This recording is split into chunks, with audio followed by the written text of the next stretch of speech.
Chapter 538. A great grandmaster is indeed a great grandmaster. Even if he was cursing, he was still able to find a great grandmaster among the emptiness. Wang Qinian hid behind Ren Xiaofan, who had a horrified expression on his face. Out of habit, his eyes began to turn. Then, when no one was paying attention, he quietly took a step back. He and Zhong Zhui were known as the wings of the Overwatch Council. When it came to escaping and hiding, they were unparalleled in the world. Everyone's attention on the summit of Dong Mountain was focused on the sudden appearance of the third man in the bamboo hat. They did not notice that one had disappeared among them. Wang Qinian thought to himself that this was probably the advantage of a minor character. Like Gouda, who had struggled to keep his life at the waist of the mountain, these people who had been by his side for a long time all had different thoughts than most of the loyal officials and filial sons. Living was the most important. Even if the emperor was about to die, they still had to live. Wang Qinian's disappearance could be hidden from everyone in the world, but it could not be hidden from the great grandmasters on the summit of the mountain. They looked at each other, at the Qing emperor, and could not spare a part of their attention to look at a withered and nameless old man. Layers of dark clouds gathered for no reason and hung high in the sky above the summit of Dong Mountain, blocking out most of the blazing sunlight. The summit of the mountain was once again enveloped in a gloomy sea wind. Everything was silent. The minister of the Board of Rites was a spirited old man. He should have stepped out and sternly criticized the despicable murder in front of him, but he couldn't speak. The official of Taichung Temple, Ren Xiaofan, was not very old. He should be standing by the emperor's side and helping the emperor block the powerful murderous aura from within and from a foreign country. However, he didn't dare. No one dared to move. No one dared to speak. Boundless complicated emotions rose in everyone's hearts. Some were excited, some were terrified, some were excited, some were excited, some were desperate, some were respectful, and some were sad. That's right, too many things had happened on this mountain top that wasn't very spacious. Too many important people had come, so much so that the ancient temples that were scattered in picturesque disorder also began to tremble in the sea breeze. The copper bells at the corners of the eaves jingled, showing their worship to these important people. Yi Luyun, Siga Jian, and Ku He were the three great grandmasters worshipped by the people of the three countries. The three great grandmasters each lived in different parts of the world. Ku He was the imperial advisor of northern Qi, Siga Jian protected Dongyi with his sword, and Yi Luyun drifted on the sea. No one in this world could invite the three of them to appear in the same place at the same time. This was the self-awareness of being at the peak of the human world. Now, they had come to Dong Mountain for one person. The other party was the emperor of the Qing kingdom whose ambitions had never waned, the emperor of the most powerful nation in the world, the person with the most power in the world. Eunuch Hong, who never left the capital, stood beside the emperor. The four grandmasters were going to Dong Mountain. Assassinate the Qing emperor. The pinnacle of martial power and the pinnacle of power in the world were gathered here. Such a miraculous scene had never appeared in the history of this continent, and it might not appear again in the long years to come. Such a scene could only exist in people's fantasies, or in the stories of Northern Qi's storytellers. However, this seemingly impossible scene finally became reality on Dong Mountain at the end of summer. Furthermore, the target, the Qing emperor, the four great grandmasters, would never forget that there was a blind man standing in front of the door of that old little temple. A blind man with a black cloth tied over his eyes. "Greetings, Your Majesty." The great grandmaster who came last was also wearing hemp clothing, but his feet were bare. The hemp pants fell to his ankles and did not cover his feet that were not stained by dust. The emperor bowed slightly. "I haven't seen the imperial advisor in a year and a half. His spirit is getting better." Ku He slowly took off the straw hat he wore on his head, revealing his bald head. The wrinkles on his forehead gave off a peaceful aura. In a quiet voice, he said, the emperor's spirit is also not bad. The emperor had already shaken off his earlier shock. Since Lao Wu had come, Sigurd had come, and Ku He had also come. He laughed bitterly as if admiring his sister, who he had purposely left alive, for being able to make such a big move. I really don't know what power Yunrui has to be able to convince you all. In a moment, the bitterness in the Qing emperor's smile disappeared. Boldly, he said, you all are not mortals. I am the son of heaven, but I am also not a mortal. If you want to kill me, do you have the courage to bear the chaos after my death? These words were not false. Once the Qing emperor was assassinated and died, no matter how the eldest princess turned the situation around in Jingdo, the Qing kingdom would certainly be dealt a heavy blow. The emperor being assassinated was tantamount to ripping open a large wound in the hearts of the Qing people. The always stable Qing court had suffered such a heavy blow. If they wanted to maintain internal balance, they had to find an outlet to vent their anger externally. The Qing emperor's calmness came from his judgment of the situation. If he was assassinated on Dong Mountain and foreign powers joined in, regardless of whether the officials in court were loyal or not, under the powerful pressure of the death of the monarch, they would certainly be forced to mobilize troops. Given the Qing kingdom's powerful military power and the blood of the people nurtured over many years, once they raised the banner of vengeance for the emperor, how could northern Qi and Dongyi withstand it? Even if the other party had a great Grand Master, chaos was bound to rise. Once I die, millions of people will die. The emperor smiled disdainfully and looked at the three great Grand Masters. You three have always liked to call yourselves the protectors of the people. Ku He, you protect northern Qi, and Sigurd protects Dongyi. However, because of my death, your people will die, starve, be humiliated, lose their homes, and not be able to breathe for 100 years. Is this trade worth it? Ku He smiled slightly. If the emperor did not die, would he not send out troops? Would a world war not happen? The emperor slowly said, during these 20 years, there has not been a major war. You know best why. Ku He sighed and said, Your Majesty commands troops like a god. The Qing kingdom grows stronger each day. The reason why the emperor takes pity on the people and has not started a war is because there are still us old men alive in the world. Otherwise, even if you unified the world, it would be a world that could collapse at any moment because of us. Naturally, the emperor does not want this result. Correct, I am waiting for you to grow old, waiting for you to die. The emperor's eyelids drooped slightly. I am younger than you, I can wait, we can't wait anymore. Ku He sighed again. Otherwise, after we die, who will maintain the peace of the world? The Qing emperor's sword-like brows gradually furrowed. The small wrinkle between his brows held a glimmer of coldness and tyranny. Peace? The peace of the world is something only I can give. With just you three boorish men who do not understand the times and only know how to fight, do you think you can give the people of the world peace and prosperity?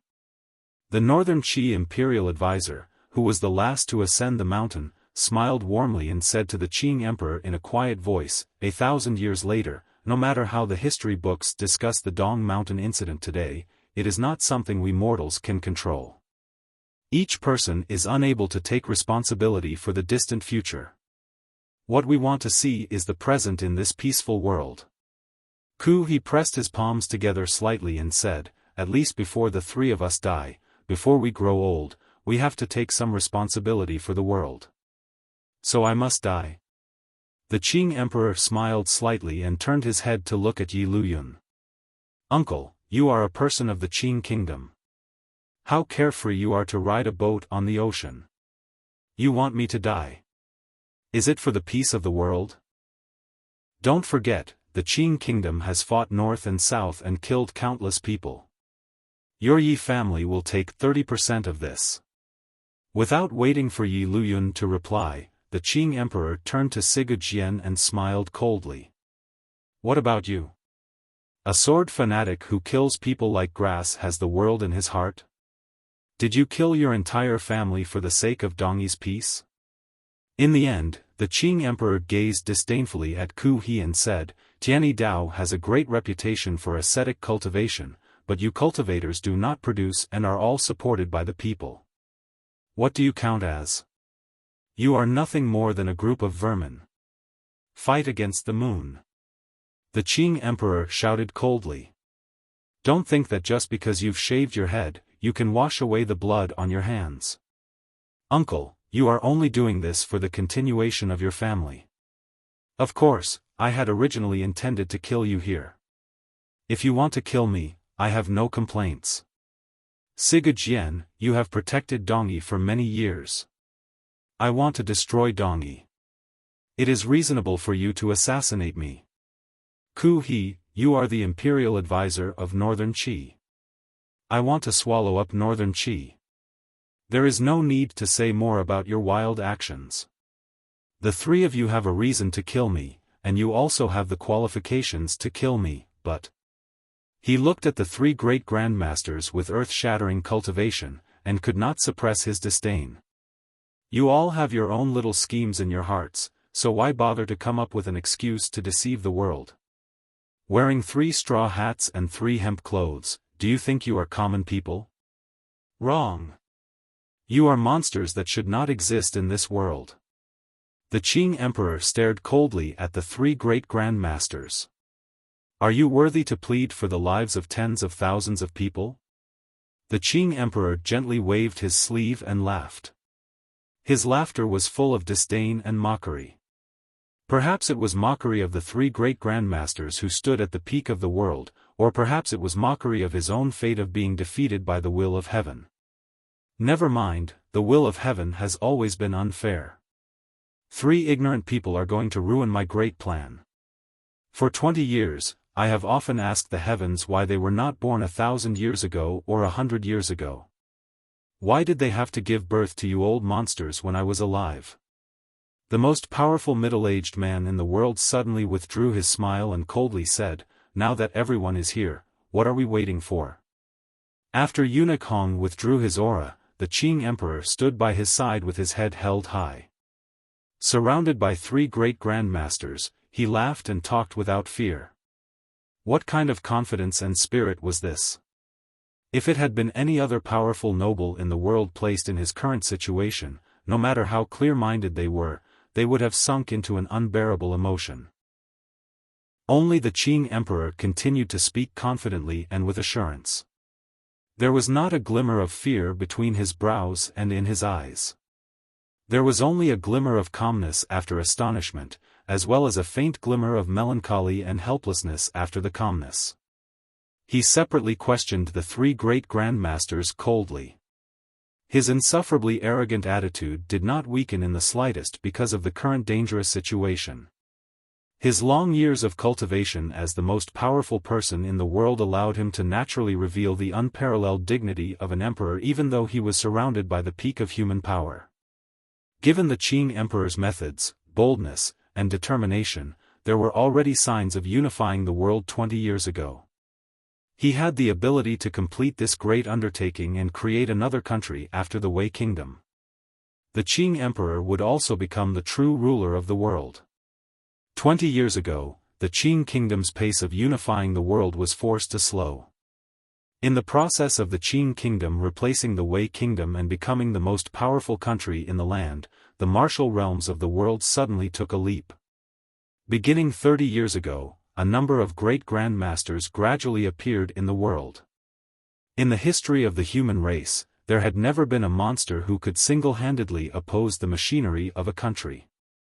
Once such a terrifying great grandmaster appeared, even someone as powerful as the Qing emperor would have no choice but to temporarily hold back the vanguard and seek a temporary balance in the land. What are you waiting for?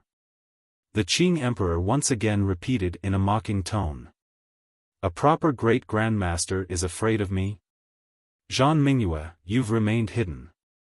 Are you worried that this Dong Mountain situation was set up by me and Yinrui together? With one sentence, he saw through the thoughts of others. The Qing emperor had this ability, even if the other party was an unfathomable great grandmaster. He smiled slightly.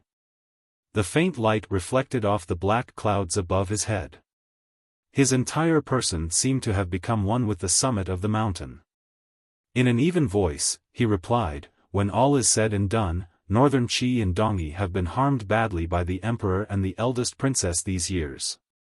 Faced with such a good opportunity as Dong Mountain, the three great grandmasters would all wonder if the eldest princess' sudden loss of power and the crown prince's abrupt dethronement were part of a conspiracy by the Qing people. Thus, they had to see the true problems within the Qing kingdom. Everything at present, Yan Xiaoyi's rebel army changing commanders at the last minute, proved all of this. A strange sight appeared on the ocean. The layers of black clouds above the summit of Dong Mountain grew wider and wider. In the end, they connected to the horizon where the sea and the sky met. The entire sky was covered by dark clouds. The sky grew darker and darker. The churning and squeezing of the clouds seemed to be clearly visible. It was as if some unknown energy was accumulating between the shape-shifting and struggling clouds. The wind whistled. Thunder rumbled faintly among the clouds. It was as if the world was moaning in pain. Then, a drop of rain fell. Under the thickest layer of black clouds in the sky, the summit of Dong Mountain had already entered a strange realm. When the first drop of rain fell, it coincidentally landed on the golden dragon embroidered on the bright yellow dragon robe on the Qing emperor's body. The rain fell on the coiled dragon's right eye. The bright yellow robe was soaked in water. It made the dragon's eye appear dim and sorrowful. Force. Unusually powerful four forces appeared at the same time on the summit of Dong Mountain shrouded in black clouds. They interfered with each other, nestled against each other, clashed, and gradually converged.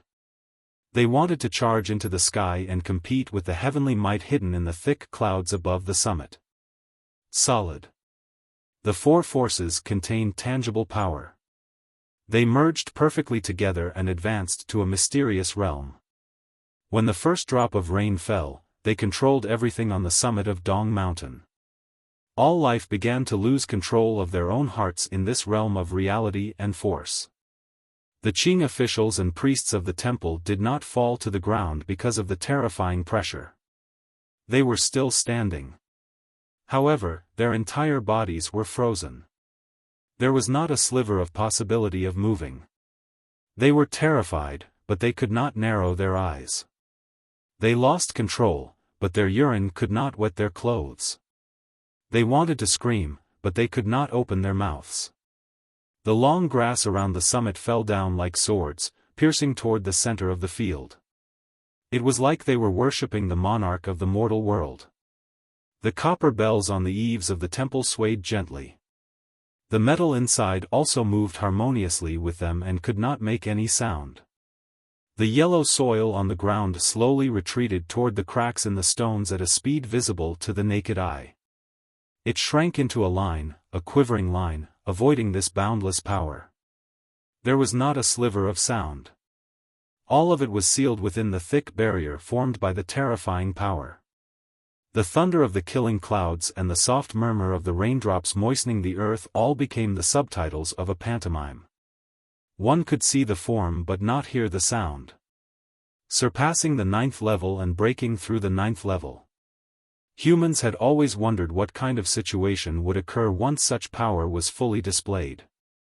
On Dong Mountain, the 5 most powerful people in the world acted at the same time.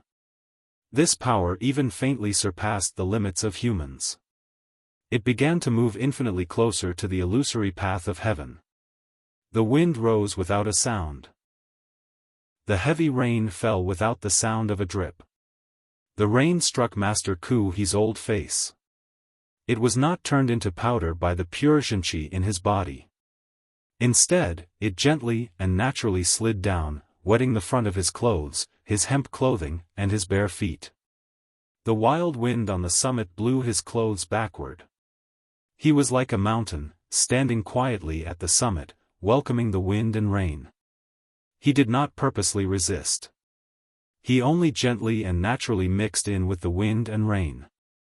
He was borrowing the power of the mountain, wind, and rain to calm the tyrannical Zhenqi in front of him. Eunuch Hong held the Qing emperor's hand with one hand. His entire body had straightened. The tyrannical Zhenqi in his body was unleashed without reservation. His hair and beard all stood up and pierced through the official hat he wore on his head. His clothes also danced against the wind. His entire body emanated a tyrannical aura that could scare away ghosts and gods.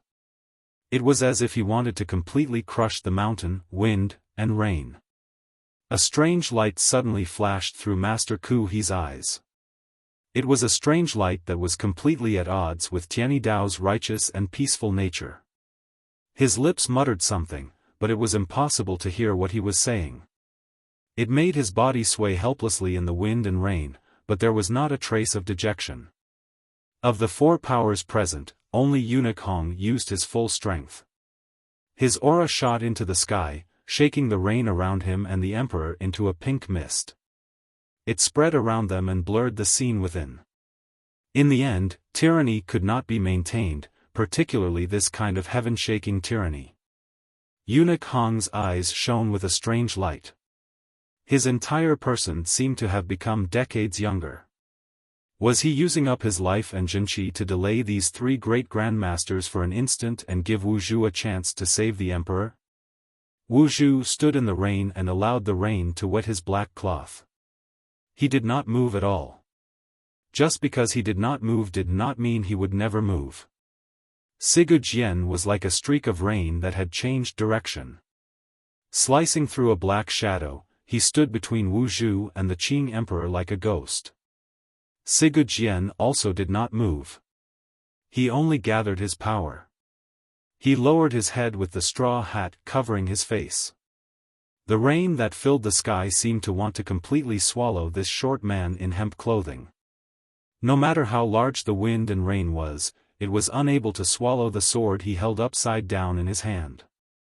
Wu Zhu glanced at the sword in Sigu Jian's hand through the black cloth. The sword that still shone with a cold and bloody light in the wind and rain suddenly dimmed for a moment. Sigu Jian still did not move, but the powerful Zhenqi in his body was forced out and seeped out through the hundreds of large and small holes in the hemp clothing on his body. These hundreds of holes were the price this great grandmaster had to pay for killing 100 tiger guards with one strike. Sigu Jian's Zhenqi seemed to be tangible as it shot out from the holes in his hemp clothing.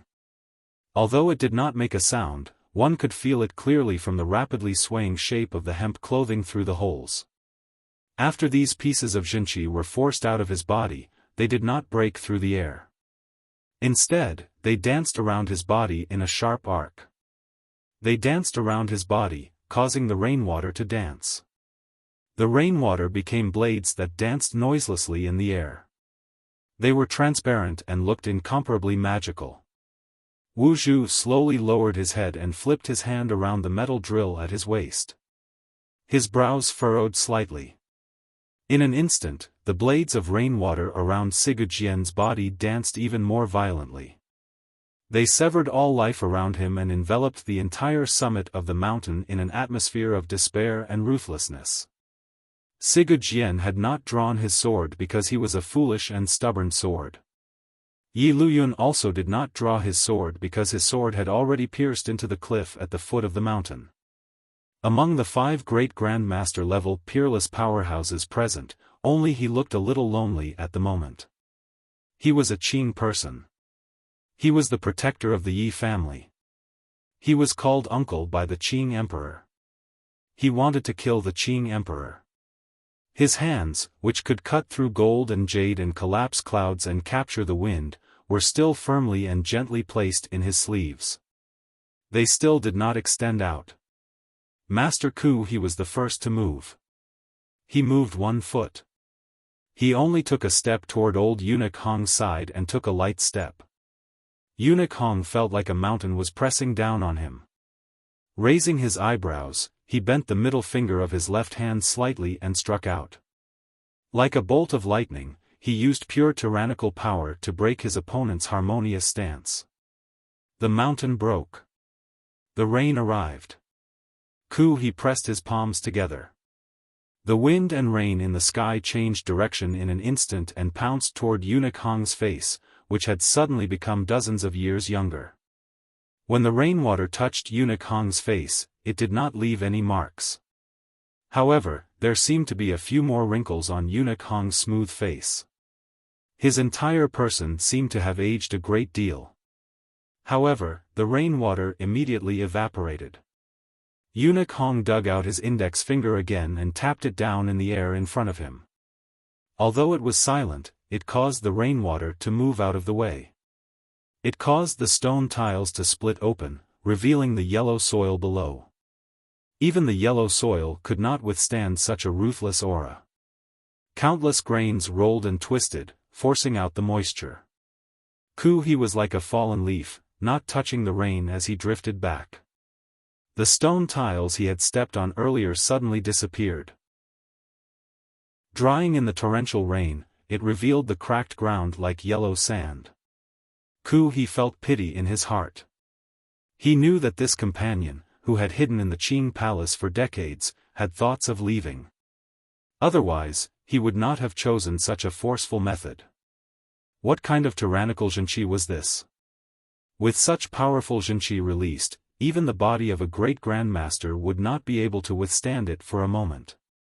He drifted forward again, still like a fallen leaf. Holding Eunuch Hong's left hand, it was like a fallen leaf finally being wet by the rain. It stuck firmly to the mottled wall of the temple, unable to break free. Eunuch Hong's eyebrows rose up. He's clothes began to flutter. The air between the two of them began to change endlessly, causing the wind and rain passing through them to suddenly calm. There was still not a single sound. Rainwater flowed down the straw hat and formed a curtain of water, covering Sigujian's face. He lowered his head and gently loosened his hand. He let go of the hilt of the sword. In the wind and rain, two fingers swiftly extended, each pointing toward the horizon.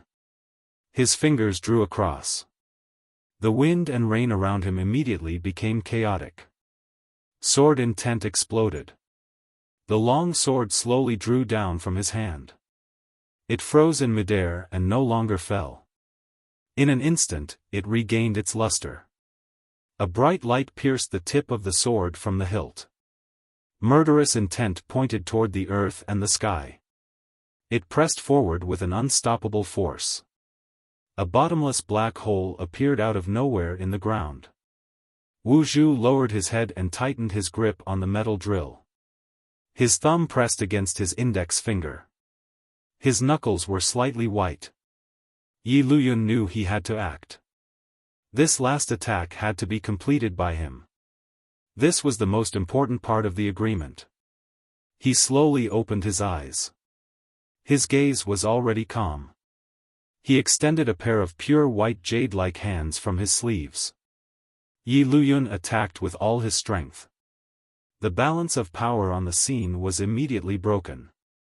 Eunuch Hong's tyrannical aura was no longer able to withstand the combined attack of the three great grandmasters. A small crack immediately appeared in the mysterious realm. The small crack in the bubble was enough to destroy everything. The sound once again fell to the ground.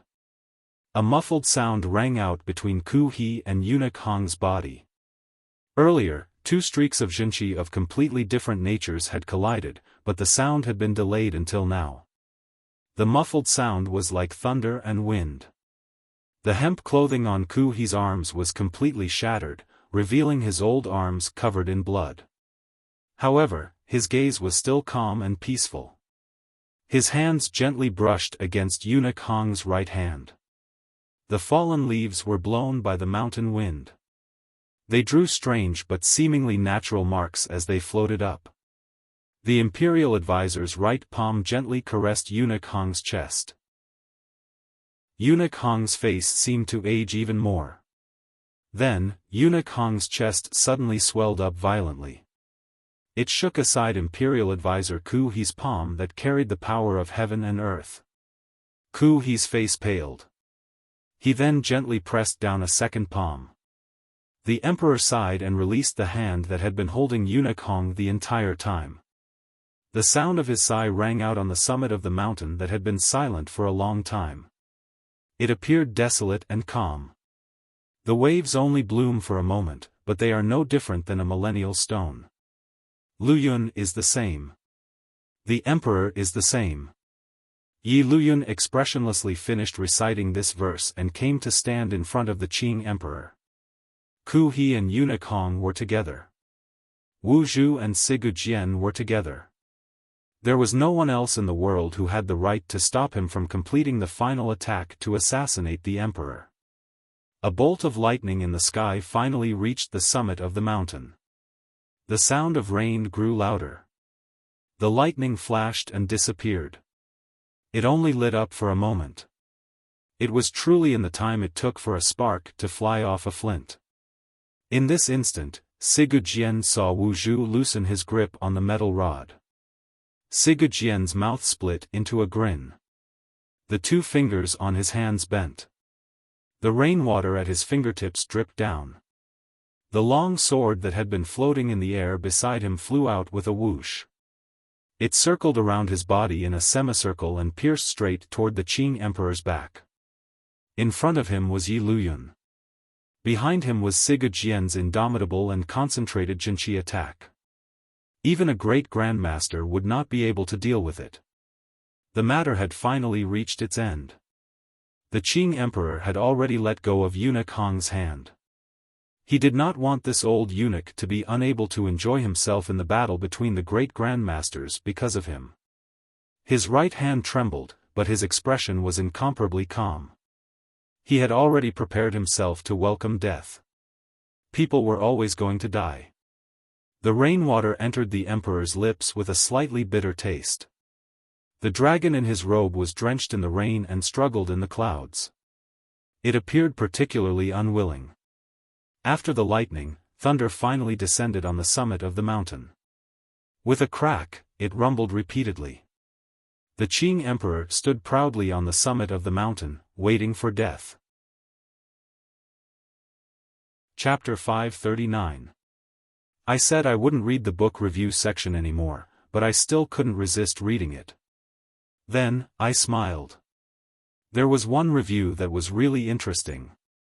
When Sigu Jian's sword was about to pierce the emperor's chest. Then, when the chapter comes out today, I know everyone will twist my ears and kill me under the name of me digging a hole and not filling it. They will use their saliva to say that I am unkind.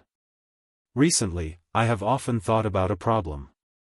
Things like techniques still have a need to exist. So, I will continue to work hard, accept it with an open mind, and resolutely not change. 100 years. P.S. I am indeed very tired. I don't have a cold and didn't read the semi-finals. I will once again enter the state of Wu Zhu. Although book reviews cannot affect my train of thought, they can affect my mood, and I am a rolling writer who needs a happy mood. In the near future, there will be many reviews that should have been highlighted but have not been able to become popular. Please forgive me, everyone. This book is still long. I will try to finish it before the end of the year. The end of summer in the 7th year of the Qing calendar was a bit hotter than usual. The first autumn rain had yet to arrive. The layers of summer heat in March all accumulated in the residential houses and streets. The wind could not disperse it, making Jingdo feel like it was in a quilt at the head of a Kong. After the residents of Jingdo woke up in the morning, they would feel their bodies covered in a thick layer of sweat. After a bit of grooming, they would sweat again after leaving the house. After a day, it made people feel their bodies were incomparably sticky and uncomfortable. The cicadas, on the other hand, were happy and cried out with all their might. However, they did not scream themselves hoarse like in previous years' late summer and early autumn. On the contrary, there was a kind of high-pitched sound that had energy to spare. The sound of cicadas rose and fell among the green trees inside and outside Jingdo, disturbing people's sleepiness and laughing at their embarrassment. A green bamboo pole suddenly parted the leaves and accurately pierced a certain spot on the tree trunk. The cicada that had been singing loudly only felt its vision go white. It felt as if its face had been covered in a layer of something and could no longer open its mouth. In a moment of desperation, it wanted to use its tentacles to pull it away. Unexpectedly, even its tentacles were covered and it could no longer struggle free. It could only sigh in its heart, thinking that it was indeed too early to be complacent. A little eunuch proudly looked at the tree and pulled back the soft bamboo pole. He plucked the cicada that was tied up by the gluten and threw it into the big cloth bag beside him. He was about to continue when he caught a glimpse of the person sitting on a bamboo chair beside the courtyard wall, enjoying the shade. He hurriedly ran over and whispered something into the person's ear. Then he opened the cloth bag and showed it to the person as if he was showing off his achievement. The eunuch on the reclining bamboo chair was Hongzhu. He slanted a glance and made a sound of acknowledgement, indicating that he understood. After thinking for a bit, he furrowed his brows and said in a low voice, "How many times have I said it? If I wanted you to stick wings, you had to stick them on the cicadas' heads. How many did you manage to stick after such a long time? When the Empress Dowager wakes up, are you going to receive the flogging yourself?" The little eunuch quickly begged for forgiveness and led the dozen or so other eunuchs under the tree in a daze to continue sticking cicadas. Hongzhu half leaned on the bamboo chair and narrowed his eyes at the little eunuch's figure. For some reason, he thought of the situation when he first entered the palace. There were a lot of trees in the royal palace, so there were more cicadas. Particularly this summer, it had been too hot and had persisted until this month. The nobles in the palace were already annoyed by the chirping of these cicadas. Fortunately, Hongzhu had thought of this idea and sent a few groups of little eunuchs to each palace to stick cicadas. No wonder the emperor and empress both liked him. It was rare to see such a careful and considerate servant. Hongzhu forced a smile and thought that this method was taught to him by Sir Fan Jr. Sir Fan Jr. should be at Dong Mountain right now. He wondered how the emperor's worship to heaven was progressing. The Qing emperor had left the capital to worship heaven. He did not follow the ancestral tradition of having the crown prince oversee the country. Instead, he had invited the Empress Dowager to lead the ceremony. The political atmosphere contained in this was very clear. The people in the royal palace carefully waited for the day the emperor returned to the capital. Everyone was panicked. All kinds of small news spread again and again. The Empress Dowager had led the ceremony, but the Eastern Palace had long lost power. There was not a single noble in the rear palace who came out to take the lead.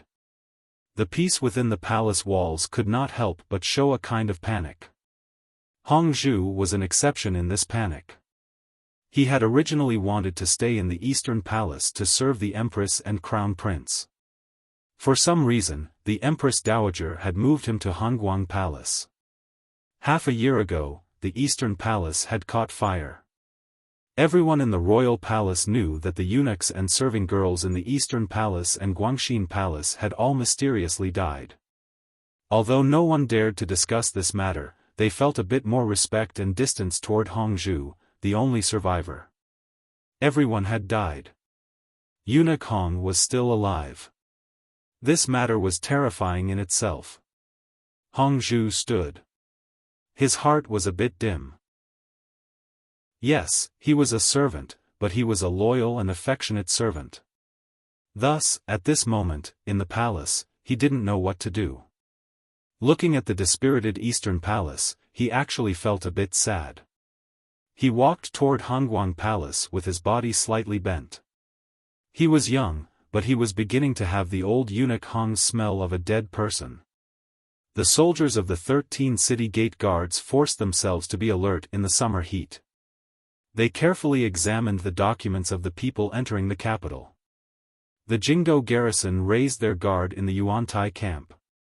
The thousands of imperial soldiers guarding the royal palace stood high on the palace walls and used suspicious gazes to examine everything beneath their feet.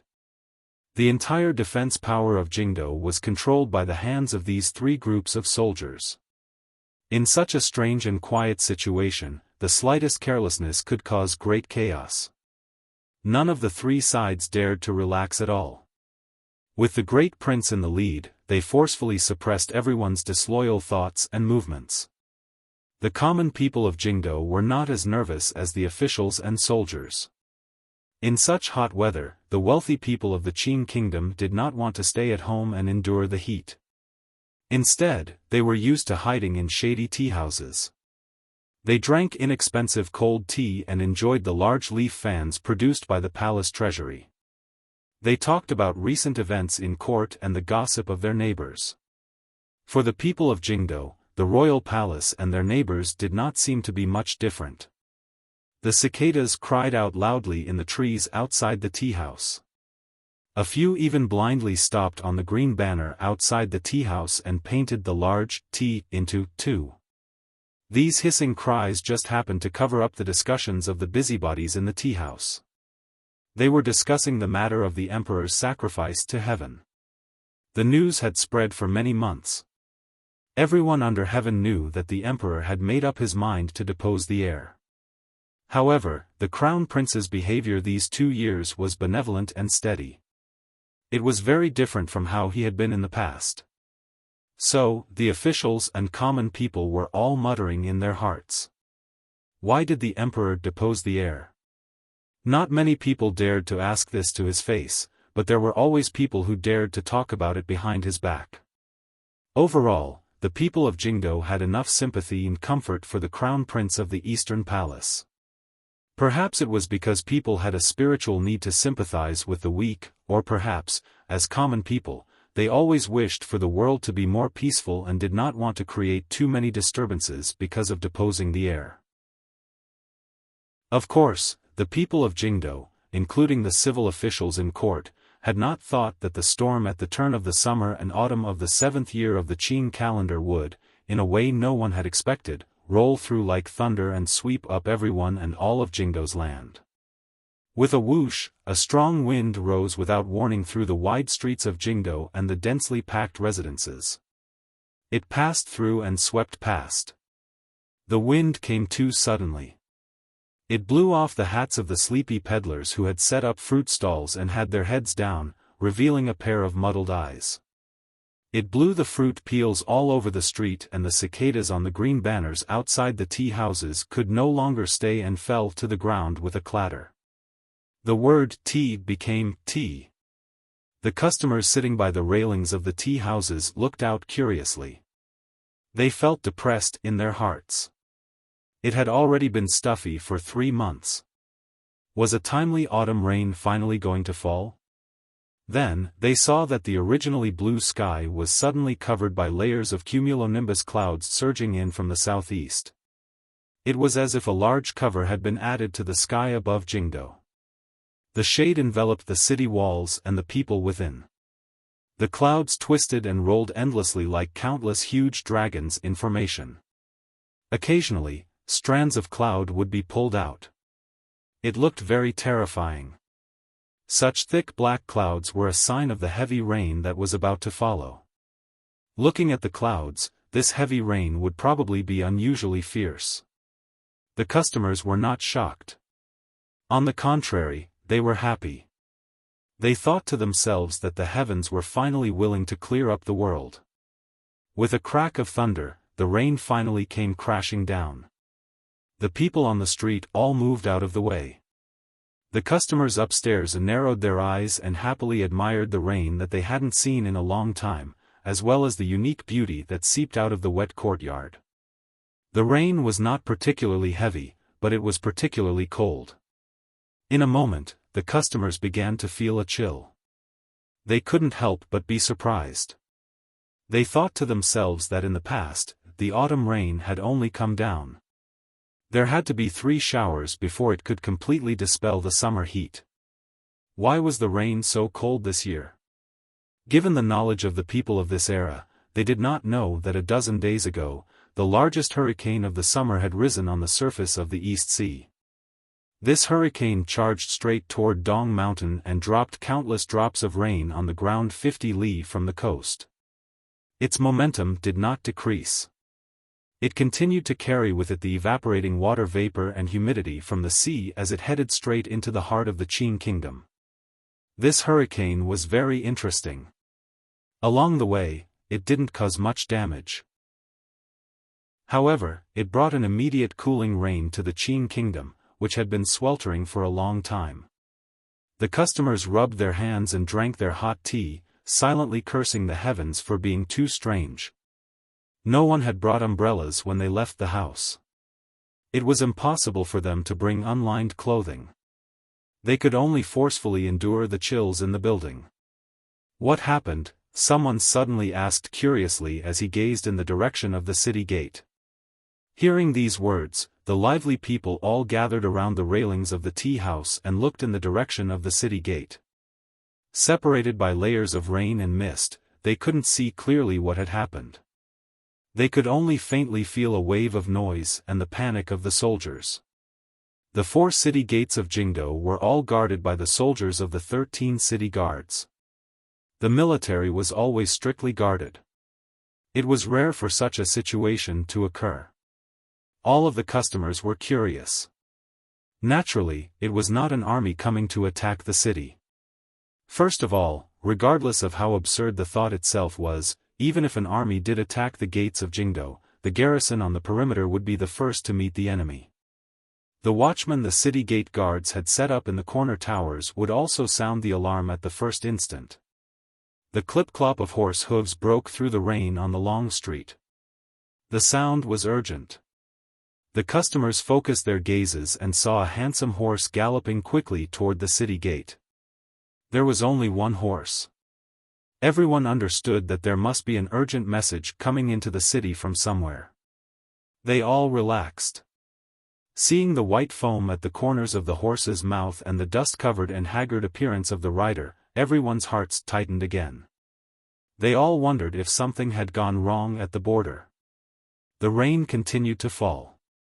The exhausted horse gathered the last of its strength and galloped desperately against the wind and rain. On the horse, the serious-looking rider in tattered clothes did not care about the life or death of his steed. He ruthlessly waved the whip in his hand and urged the horse on. Maintaining the fastest speed, he crossed the long street under the tea house, splashing up a path of rain as he charged toward the royal palace. Fortunately, the rain had arrived first and chased the pedestrians and peddlers to the eaves on the side of the street. Otherwise, with the rider's reckless galloping, who knew how many people he would have run over and killed? The customers watched as the man and the horse disappeared into the rain and disappeared at the end of the street. They couldn't help but let out a sigh of relief, digesting the tense silence from before. They looked at each other, wondering what had happened in the court. He was wearing a white scarf. A slightly older customer suddenly said in a trembling voice. The tea house became even quieter. Although the people of Jingdo who were born later had not experienced the great battles when the Qing kingdom was expanding its borders, they had heard that in the most tragic of the 3 northern expeditions, the Qing army had lost tens of thousands of people. The rider who had sent the message thousands of li away had also been wearing a white scarf. The rider who sent the message was. Someone asked with confusion. Didn't Governor Yan just win? It was a fast horse from the army. The older customer had clearly been in the army. His voice was still trembling. For the messenger to be wearing a white scarf, something big must have happened. The chatter in the tea house suddenly stopped. Everyone, including the waiters and the shopkeeper, fell into silence. Everyone stood quietly by the railing and looked at the street in the heavy rain, secretly praying that nothing would happen to their country. It's here again. In the tea house, a young man cried out in panic and helplessness. At this time, there was no longer any restlessness at the city gate. There was only sternness and wariness. However, the second rider came even faster than the first. Like a streak of smoke, it quickly flew past the tea house. This rider was not wearing armor. He was only wearing a deep black robe. He held the reins with one hand and kicked quickly with both feet. His face was covered in black water stains from the rain. His left arm, which was holding the border, was also tied with a white scarf, while his right hand was holding something that looked like a token. He directly rushed through the city gate, crossed the long street, and similarly sped in the direction of the imperial palace. The people in the tea house looked with hopeful gazes at the customer who knew the court well. They hoped to hear some good news from his mouth. The old customer's face was deathly pale. He muttered, It's the Overwatch Council." After some more time, a third thousand-li messenger rider once again forced his way through the gates guarded by the 13 city gate guards and stepped onto the rainy street below the tea house. This rider was just like the previous one. He was also in a sorry state. It seemed that traveling thousands of li, changing horses without changing people, and using the fastest speed to send a message to Jingdo was a very tiring task. The rider did not feel it was tiring. He only knew that if he couldn't send this shocking news to the palace as quickly as possible, the Qing kingdom would probably have major problems. The rain washed over the rider's sun-scorched and cracked face and struck into his blood-red eyes. However, it could not stop his speed. The horse sped through the long street toward the royal palace. There was still a white scarf on his left arm.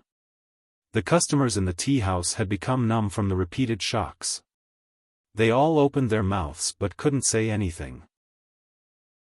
Although they didn't know which side of the court this third rider represented, they knew that the news these three riders brought to Jingdo was certainly the same. Receiving confirmation from all three sides, then a disaster would certainly happen to the Qing kingdom. There was a deathly silence in the tea house. Everyone lowered their heads. The old customer's face was deathly pale.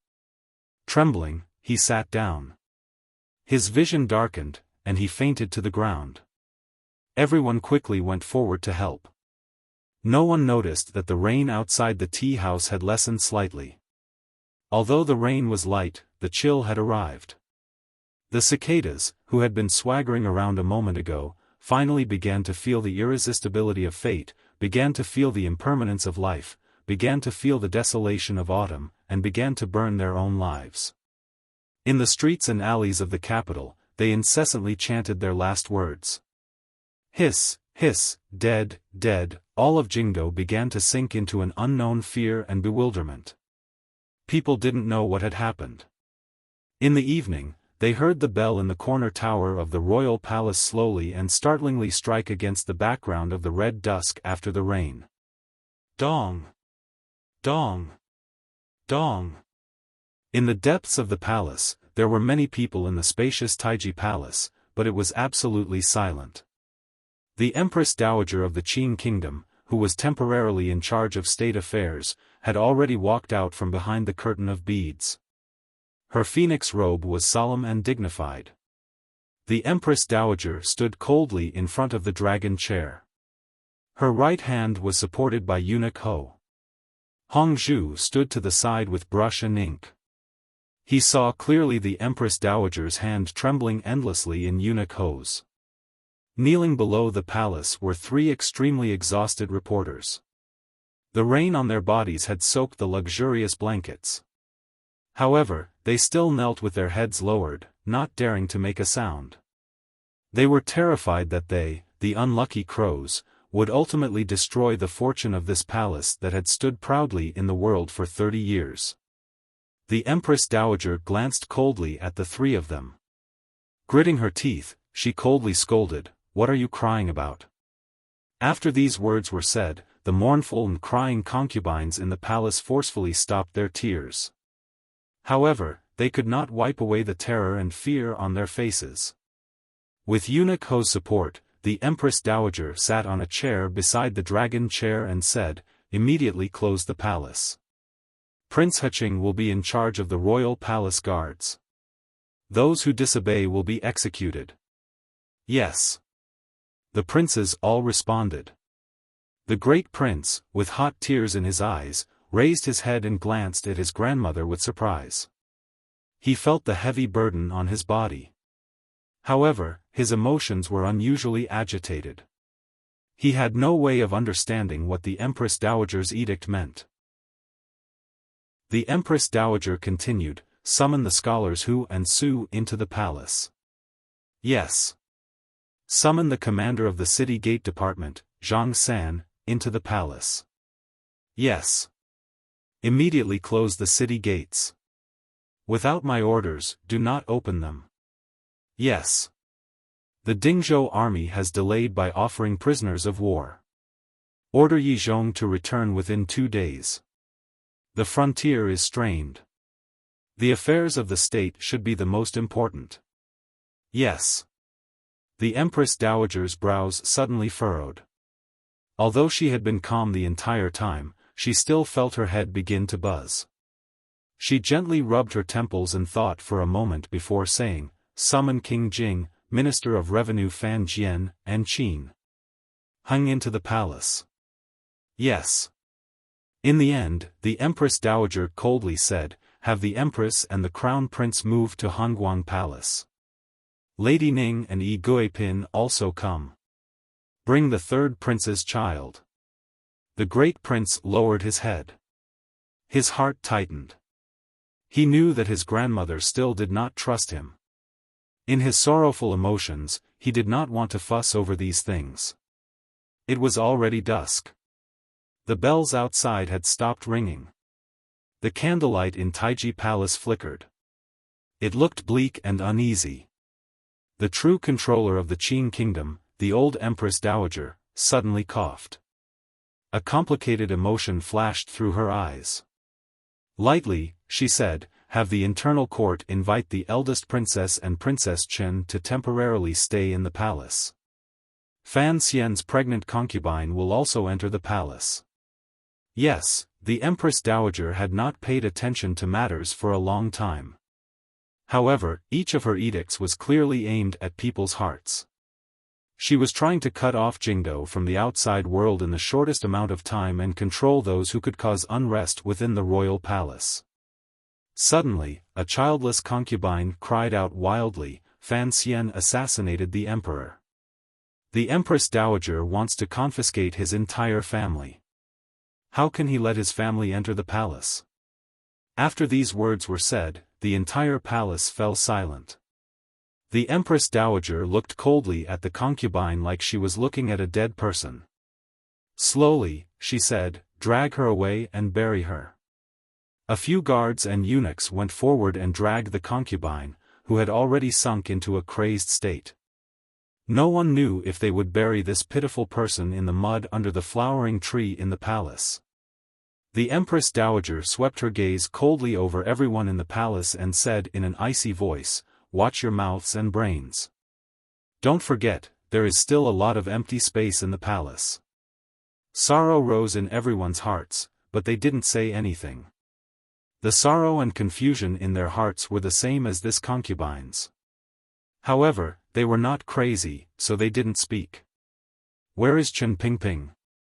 Why hasn't he entered the palace?" the Empress Dowager asked with an icy expression. Hong Zhu put down the brush in his hand and met the Empress Dowager's questioning gaze. In a trembling voice, he said, "After Director Chen was poisoned, he returned to Chen Garden to be treated by the royal doctors. I'm afraid, he still doesn't know." The Empress Dowager's gaze turned cold. She gritted her teeth and said in a great rage, "Send an edict to this old dog. Tell him that if he doesn't enter the capital, mother and son will all die." Chapter 540. The sound of crying came faintly from a corner of Xiaofan Palace. With slightly red eyes, Yi Guipin looked at the eunuch kneeling in front of her. She forced a smile and had the eunuch leave the palace. After a moment of silence, her hand, which was pulled back into her sleeve, gripped the handkerchief tightly. In a raspy voice, she said, "I don't believe it." The royal palace was in a mess. The Empress Dowager had sent out a number of edicts in quick succession. Regardless of whether it was the Empress in the Eastern Palace or Lady Ning, they all had to immediately move to Hanguang Palace. Yi Guipin, who had raised the Qing Emperor's youngest prince, was no exception. At the time, Yi Guipin had clearly heard these edicts in the palace. She knew that the so-called moving to Hongguang Palace was only to make it easier to monitor the people in the palace. Her thoughts came to a sudden realization. She didn't know what kind of situation she and her son were about to face. The emperor was dead? The emperor was dead? The hair at her temples was a bit messy. She shook her head forcefully as if she wanted to chase this shocking news out of her mind. How could the emperor die? How could he die? She bit down hard on her lower lip. A white mark was left on her rosy lips. The rain outside the palace had stopped. The cicadas had stopped, but a chilling coldness still filled the air and wrapped around her body, making her shiver uncontrollably. Although the emperor never had any particular preference for female charms, and there were no more than 20 concubines in the back palace, Pin had been the most favored one in recent years. If one were to say that she had no feelings for the emperor, it would be a lie. However, her sorrow, fear, and unease were not only because of the news of the emperor's death. The military, Overwatch Council, and the provinces sent messages from thousands of li to Jingdo to deliver the major news to the nobles in the capital. The emperor had been assassinated. The military and the reports from the provinces said that the person who assassinated the emperor was the commissioner of the Overwatch Council, Fan Xian. Sir Fan Jr. colluded with Dongyi's Sigujien. During the worship ceremony at Dong Mountain, his rebellious heart rose up and he killed the emperor. The reports from the Overwatch Council only confirmed the news of the emperor's death. The specific description of the process was particularly vague. On the contrary, it confirmed the truth of the first two pieces of news. Pin did not believe it. It was not that she did not believe that the emperor had passed away. Rather, she did not believe that this was done by Sir Fan Jr. This did not make sense at all. The emperor's worship was to depose the crown prince. After the worship, Fan Xian's position would only become more stable. How could he suddenly choose such an absurd action at this juncture? Pin was truly afraid. She felt that a net had already wrapped around Fan Xian and was closely following it around Shufang Palace. She was born in the Lu family, and was connected to the Fan family. Fan Xian was also the teacher of the third prince, appointed by the emperor himself. If Fan Xian truly became the chief criminal of the rebellion, the entire Fan manor would be executed, and the Lu family would not be spared. Pin might be pushed into the well, and the third prince, Mother. The third prince, who had just received the news, ran into the palace, crying as he ran. When he ran in front of Pin, he stopped in a daze. With a pair of eyes that were more mature than those of his age, he carefully looked at his mother. Pin nodded her head absent-mindedly. The third prince pressed his lips together and forcefully endured it. In the end, he couldn't stop it.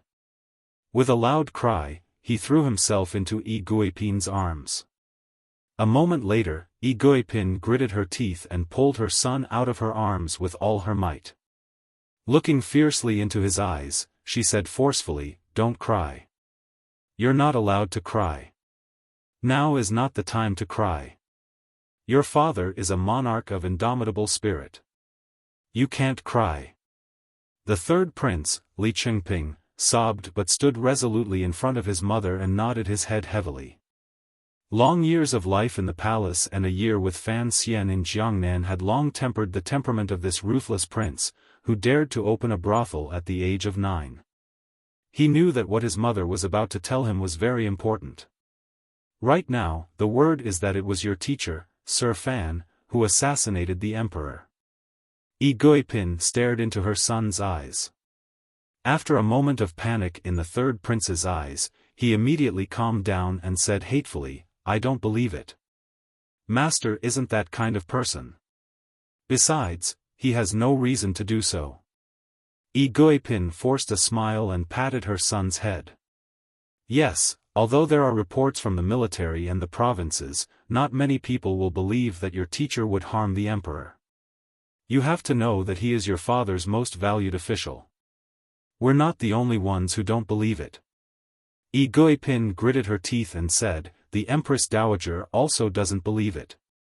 Otherwise, the Fan Manor would have been raided by now, and that crazy woman would not have been buried by the Empress Dowager. The third prince nodded. Yi Guipin lowered her voice and said, but, the Empress Dowager will not completely disbelieve it. Although I don't know why, your uncle is about to enter the palace. Sister Chen and Cece are also about to enter the palace. If the Empress Dowager truly believes that the Dong Mountain incident was done by your teacher, the Fan and Lu families will probably immediately sink into desperate straits. What can I do? The third prince clenched his fists tightly. He knew that his future was completely pressed on his teacher, Fan Xian. If his teacher was truly beaten to the point of murdering the monarch, he would never have the power to rise again. Don't do anything. Just cry, be sad, and stay with the Empress Dowager. Yi Guipin suddenly sighed. A pitiful expression flashed through her eyes. She pulled the third prince back into her arms. As long as the Dong Mountain incident is not cleared up and your teacher does not return to Jingdo, the Empress Dowager will not immediately act against the Fan family. We need this time to influence the Empress Dowager and then wait for your teacher to return. The third prince was silent for a moment and then nodded. Like his mother, he always had great confidence in Fan Xian. In their hearts, as long as his teacher returned to Jingdo, he would certainly be able to resolve the entire matter. The eunuch was rushing them from outside. Yi Guipin began to prepare to move to Hongguang Palace, completely out of her wits. A ruthless light flashed through the third prince's eyes. He pulled out a poisoned dagger that Fan Xian had given him from under the table and carefully hid it in his cute little boots. He did not agree with his mother's earlier words. Hongguang Palace was not necessarily safe. For the chair father had left behind, what kind of crazy things wouldn't his two brothers do? Crown Prince Li Chengqian slowly tidied up his clothing. There was not a glimmer of crazed joy on his face. When the news of the emperor's death reached the palace, the crown prince, like all the princes and officials, fell to the ground and cried loudly. It was difficult for him to hide his sorrow. Other than sorrow, there was also a glimmer of white on his face. Walking to the door of the eastern palace, he faced the dusk in the distant east and bowed deeply. 2 streams of tears fell from his eyes. After a long time, he straightened his body and thought sorrowfully in his heart, Father, it is not that I am unfilial, but you have already forced me to the point where I have no way out. Hongzhu led the guards at the door of the eastern palace, waiting to invite the empress and crown prince to move to Hongguang Palace. The crown prince glanced out of the palace doors and then turned to glance at the empress. He furrowed his brows slightly and forcefully hid the helplessness in his eyes. Holding his mother's hand, he quietly said by her ear, Mother, please restrain your grief. The usually virtuous and elegant empress had been trapped in the eastern palace for half a year and had long lost her former splendor. Suddenly hearing the news of the emperor being assassinated on Dong Mountain, this woman who had been the emperor's childhood sweetheart still broke down. Her entire person was like a walking corpse as she listened to the news coming from the various palaces. She could only sit on the bed and cry. Your father is dead. The empress gazed at the crown prince with lifeless eyes. The crown prince slowly lowered his head and said, I know. However, everyone must die. His face was still filled with grief, but his words were spoken in an extremely indifferent manner. The empress seemed to have come to her senses in an instant and understood these words. She gazed at her son with a face full of disbelief. She opened her mouth wide and didn't speak for a moment.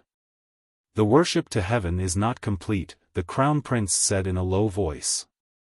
The crown prince said in a low voice, I will rightfully become the next emperor of the Qin kingdom, and you will be the empress dowager. For a moment, countless complicated emotions surged in the empress' heart. Her lips trembled.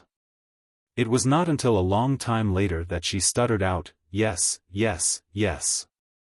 That goddamn Fan Xian, I said a long time ago that he is a fiendish star. Our Li family will eventually be destroyed by the hands of that mother and son. In a moment, go to Hongguang Palace and immediately ask the Empress Dowager to give the order to execute the entire Fan family. No, execute both the Fan and Lu families and also kill that old dog Chen Pingping. The Crown Prince's grip on the Empress' hand abruptly tightened. The Empress felt the pain and closed her mouth. The Crown Prince leaned close to her ear and said each word in a quiet voice, "Don't say this. Remember, don't say a word. If you still want me to sit on that dragon chair, then don't say anything. Presently, no one will believe that Fan Xian committed regicide. If you say this, even less will believe it. Thus, we will have to wait in Hongguang Palace. In another 4 or 5 days, the witnesses and evidence will all come back. At that time, even if you don't say anything, the Empress Dowager will know what to do." The Empress's entire body trembled as if she had never recognized her son. In the end, the Crown Prince said quietly by her ear, "In a moment, Qin Heng will enter the palace. You should speak to the old master. Only then will it be easier to speak to the Empress Dowager." In the second prince's manor not far from the royal palace, the second prince was like his brother. As he tidied up his clothes, he pretended to be sorrowful. As a member of the emperor's family, he was most skilled at acting. Thus, when he was thinking about many things, the expression on his face was still on point. Wang Fei Yiling watched him coldly from the side and did not go forward to help. A moment later, she quietly asked, "Do you believe it?" The second prince's hand paused and calmly replied, "I don't believe it.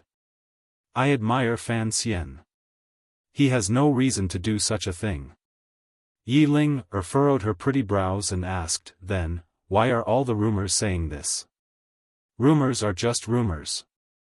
They stop at the hands of the wise." The second prince lowered his head slightly and rolled up his snow-white sleeves.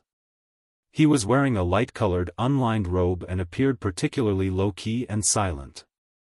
"Before there is evidence, I will not believe that Fan Xian would be so daring." Yi Ling's heart softened and she quietly said, "Be careful when you enter the palace." The second prince forced a smile and patted his wife's face. "What is there to be careful about? Father has passed away. However, it is a secret right now and not a funeral. After the Dong Mountain matter is cleared up, the entire country will certainly mourn. Then, the Crown Prince will ascend to the throne. I will still be that unremarkable second prince. Are you willing?" Yi Ling looked at him in shock. The second prince was silent for a moment and then suddenly said, "I won't hide it from you. I suspect that the Dong Mountain matter was done by the Crown Prince." Yi Linger was shocked and covered her mouth with her hand. The second prince laughed bitterly and said, "It is just a guess." After saying this, he walked out of the manor and called his trusted aide over from a corner. In a quiet voice, he ordered, "Tell father-in-law to prepare to enter the capital at any moment." Father was dead. The second prince stood at the door of the manor and suddenly felt that the sky above his head had begun to release a beautiful blue light. There was no longer anyone who could block his head. He had seen the Dong Mountain matter clearly because the eldest princess had never hidden it from him. If the Crown Prince ascended to the throne, then so be it. Regardless of whether Fan Xian was dead or alive, how could those old fellows standing behind Fan Xian allow themselves to be captured without a fight? A cold smile rose to the corners of the second prince's lips. He would help the Crown Prince. He would temporarily let him sit in that chair and let him face the powerful counterattack of the Overwatch Council and Fan family. He only needed to watch coldly. The Crown Prince, that useless piece of trash, would be exposed as the mastermind behind the murder of his father and the monarch. He wanted to see what would happen to him. There was no time to grieve. Everyone who knew of the news of the emperor's assassination had no time to grieve. After a moment of shock, they began to calmly, even coldly, arranged the aftermath. Those who had the right to sit in that chair began to make preparations. Those who had the right to decide who the chair belonged to began to secretly communicate. Although the Empress Dowager had, at the first instance, requested that the relevant personnel enter the palace, she still gave those people enough time to communicate. Everyone seemed to have forgotten that the person who had died was the most powerful ruler since the founding of the Qing kingdom, the sovereign who had ruled this land for over 20 years, and the spiritual symbol of all the Qing people.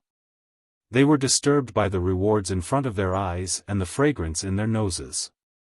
They only had time to be excited, terrified, and pretend to grieve. They did not have time to truly grieve. Only one person was an exception. The eldest princess slowly pushed open the door to the royal courtyard that had been closed for many months. She stood calmly on the stone steps and looked at the carriage and eunuchs who had come to welcome her into the palace. Her beautiful and exquisite features did not tremble at all. She wore a thin white robe. She was very pretty, very plain, and very sorrowful. She didn't turn around to glance at the courtyard and slowly raised her head to look at the wisp of blue sky after the clouds and rain dispersed. The sorrow on her face grew heavier and heavier, thicker and thicker, and thicker and thicker to the limit before fading to the point there wasn't a trace of emotion. Her jade-like skin seemed to be about to become translucent, allowing everyone in the world to see the true feelings in her heart. That pain and calmness. Li Yunrui smiled slightly. Clear light scattered in all directions. In her heart, she said quietly to a certain emperor spirit on the distant mountain, "Brother, have a safe journey." Then, she climbed into the carriage and headed toward the royal palace that was about to decide the ownership of the Qing kingdom. Unlike the crown prince and second prince, she did not care to be on guard against the Overwatch Council and Fan Manor. Because she stood at a higher position, she could see further. The crux of the entire matter had already been confirmed with the 3 tired horses that had traveled thousands of li back to the capital. Everything else was just a matter of how simple it was. As long as the emperor died, the entire matter would be over. Regardless of whether or not the Empress Dowager believed that Fan Xian had killed the emperor, she was, after all, the Empress Dowager of the Qing kingdom. She had to believe it. Furthermore, the eldest princess had ways to make her believe it. As for whether the crown prince or second prince would succeed to the throne, the eldest princess, Li Yunrui, did not care. What she cared about was that person's death. "I can help you. When you abandon me, I can destroy you." The woman in the carriage smiled and then began to cry. Rain slowly dripped down from the tree branches outside the city gates. A number of days had passed since the 3 riders entered the capital with the news. There were no walls in the world that did not have a crack. The unusual movements of the palace and city gate guards, the Jingdo government bailiffs coming out to maintain law and order, and the unusual silence of the Overwatch Council allowed the people of Jingdo to faintly guess the truth of the matter. The truth that they did not dare to believe. The reaction of the common people was forever different from that of the nobility. They looked at things more directly and, sometimes, more accurately. They only knew that the Qing emperor was a good emperor. At least, looking at the lives of the Qing people, the Qing emperor was a rarely seen good emperor. Thus, the common people were sad, crying, and confused. They didn't know what the future of this country would become. They also had doubts in their hearts. No matter what, they did not believe that Sir Fan Jr. would be that damn traitor. At the beginning, the officials also did not believe it. However, the 500 black knights belonging to Fan Xian's family still had not reported back. The official ship anchored in Danzhou had disappeared without a trace. The testimony of the lucky survivors of Dong Mountain pointed directly at Fan Xian. Countless pieces of evidence began to gather in the royal palace. Although it was not enough to prove anything, it could convince some people who were willing to be convinced. The Fan Manor was already under control. The duke's manor was also under control. Perhaps what was about to arrive was a reign of terror. It was said that the palace was beginning to prepare for the crown prince to succeed to the throne. The crown prince, who was about to be deposed, was about to succeed to the throne. History and reality were always this absurd. At this time, a merchant selling soybean oil, wearing a bamboo hat, used the official documents of the palace bureau, after much difficulty entered the half-closed eastern city gate. He walked to a corner in the southern part of the city and checked into an inn. Through the window of the inn, he could faintly see the front and back manors of the Fan Manor surrounded by heavy soldiers. The merchant took off his straw hat and looked at the manor in the distance. He held his chest and coughed. A complicated emotion flashed through his eyes. In Shanghai, I've been staying at my best friend's home, but I haven't seen my friend and his wife in 3 days. This is the problem that comes from not going to the same place for a long time. Friends haven't seen each other for 4 to 5 years. If they don't see each other, the heavens will be angry and the people will be resentful. Thus, I run through the unfamiliar streets of Shanghai every night, enduring the tearing pain in my chest caused by the flu. I've been taking medicine and drinking very little, but I haven't gotten better. Looking at the appointments on the paper, I always miss some. I've sunk into a frenzy. When did I become such a busy person? Why is it that each trip to the big city is as long as a spring outing? For this annual meeting, I've deliberately pushed the date of leaving Shanghai so late because I have too many friends I want to see and chat with, but I still can't arrange them properly. This is my own problem.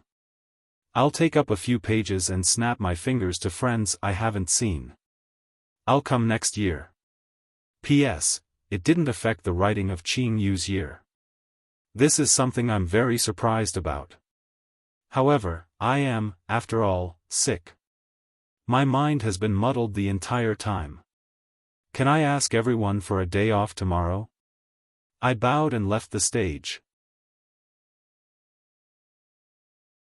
Chapter 541. Sorry, I'm really sick. I'll write less in the next few days. Fist salute. After a number of rounds of autumn rain, the air of autumn thickened outside the window. The picturesquely arranged noble manors in Jingdo were bathed in moisture. Fan Xian raised his fist to his lips and coughed. Pulling his gaze back from the window, he panted heavily a few times and then slowly sat down on the bed. This inn had a view of the beautiful scenery in the south of the city, so it was of high class. The mattress on this bed was not thick, but it felt good. He unconsciously slid his palm along the fabric and sighed in his heart. After experiencing the fatal attack at Dong Mountain, facing Bai Yan Xiaoyi's attacks, and escaping death countless times, looking at the familiar streets of Jingdo again, he couldn't help but feel as if a lifetime had passed. After using the assault rifle to kill Yan Xiaoyi, he, heavily injured, had to rest on the meadow for a full 2 days before he gathered enough strength and energy to walk toward the unknown small path surrounded by mountains. After experiencing some indescribable difficulties and passing through the small path Uncle Wu Zhu had told him about, Fan Xian entered the Song Kingdom under the protection of Dong Yi. In that small vassal state, he didn't dare act rashly with his injuries not yet healed. He could only ask the waiter to get some medicine from the shop. He was Fei Jie's student. Although his medical skills were not the best in the world, he had spent a lot of time on treating knife wounds and poisons. The medicine he got was right. Additionally, with the tyrannical Zhenqi in his body and the natural flow of Tianyi Dao's aura to heal himself, he gradually walked and his injuries gradually healed. However, Yan Xiaoyi's arrow was too powerful. Although it hadn't hit his heart, it had shaken his heart meridian. His injuries had not yet healed and his heart meridian was damaged, so he could not suppress his coughing. Fan Xian knew the state of his body well. At most, he had 60% of his peak strength. Leaving the Song Kingdom, he passed through the south of Yanjing. Even though he later hired a carriage to enter the country, it was still a big circle. By the time Fan Xian disguised himself as a soybean oil merchant and entered Jingdo, he was already a few days later than the messenger. Furthermore, the 1,000-li journey was difficult. His gradually healed injuries began to linger. Along the way, Fan Xian was careful not to make contact with the subordinates of the Overwatch Council. The silver he had scattered in Baoyue brothel these 2 years had finally paid off. After entering the Qin kingdom, the initial reactions to what had happened in Jingdo were all supported by intelligence reports. The reason he hadn't made contact with the subordinates of the Overwatch Council was because Fan Xian was worried. If the nobles in Jingdo truly put the blame on his head, even if he was the commissioner of the Overwatch Council, who would be loyal to a regal murderer? Fan Xian did not want to test human nature, even of the subordinates of the Overwatch. That afternoon, he went out and walked around the streets and alleys of the capital, confirming many things. He was very careful not to go to the medicine hall. Instead, he went directly to a hidden storeroom in the third bureau and retrieved the medicine he needed. The third bureau needed large amounts of medicine all year round, and most of the people in the bureau were strange people who only knew how to bury themselves in medicine. As the commissioner of the Overwatch Council, he knew the distribution of the medicine very well. If he took it without anyone knowing, he believed that no one would be able to find any clues. After putting on a disguise, he went to many places. Most of the important places were already controlled by the Imperial Army and Jingdo government, particularly near his home. He sensed the existence of many aces. He didn't dare take the risk of making contact with people in the manor. After disguising himself during the day, he went to many places, but most of the important places were already under the control of the Imperial Army and the Jingdo government. In particular, near his home, he felt the presence of many aces. He did not dare to take the risk of making contact with the people in the manor. He also went to the outskirts of the Overwatch Council and Bureau of Military Affairs. The Overwatch Council did not seem to have any problems, but he knew that the council was under constant surveillance by the internal court. As for the Bureau of Military Affairs, it was also very busy. He had a very detailed understanding of all the procedures in the military. After an hour, he confirmed that the old Empress Dowager in the royal palace was still in control of everything. Furthermore, she had wisely chosen this dangerous moment to move the border army and begin to exert pressure in all directions. After all, he had been the commissioner of the Overwatch Council for a long time. He had too many eyes and subordinates in Jingdo. Furthermore, he had Baoyue brothel and tentacles on the Jianhu. Although he did not contact too many people, it was not a difficult matter to understand the current situation in Jingdo. Fan Xian raised his head, took out a towel, and carelessly wiped his feet. Lying on the bed, he stared at the top of the beam in a daze. Had the emperor truly died? His emotions were complicated. He was shocked, depressed, disappointed, and strange. If the emperor had truly died, what should he do next?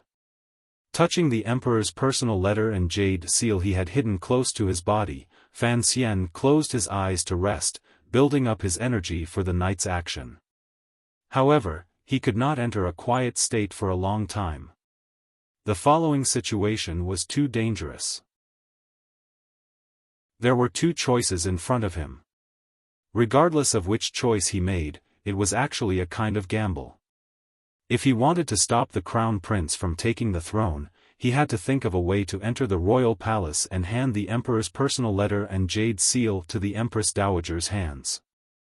Fan Xian understood that if the emperor had truly died, given the Empress Dowager's mentality, for the sake of the stability of the Qin kingdom, she might directly destroy this letter.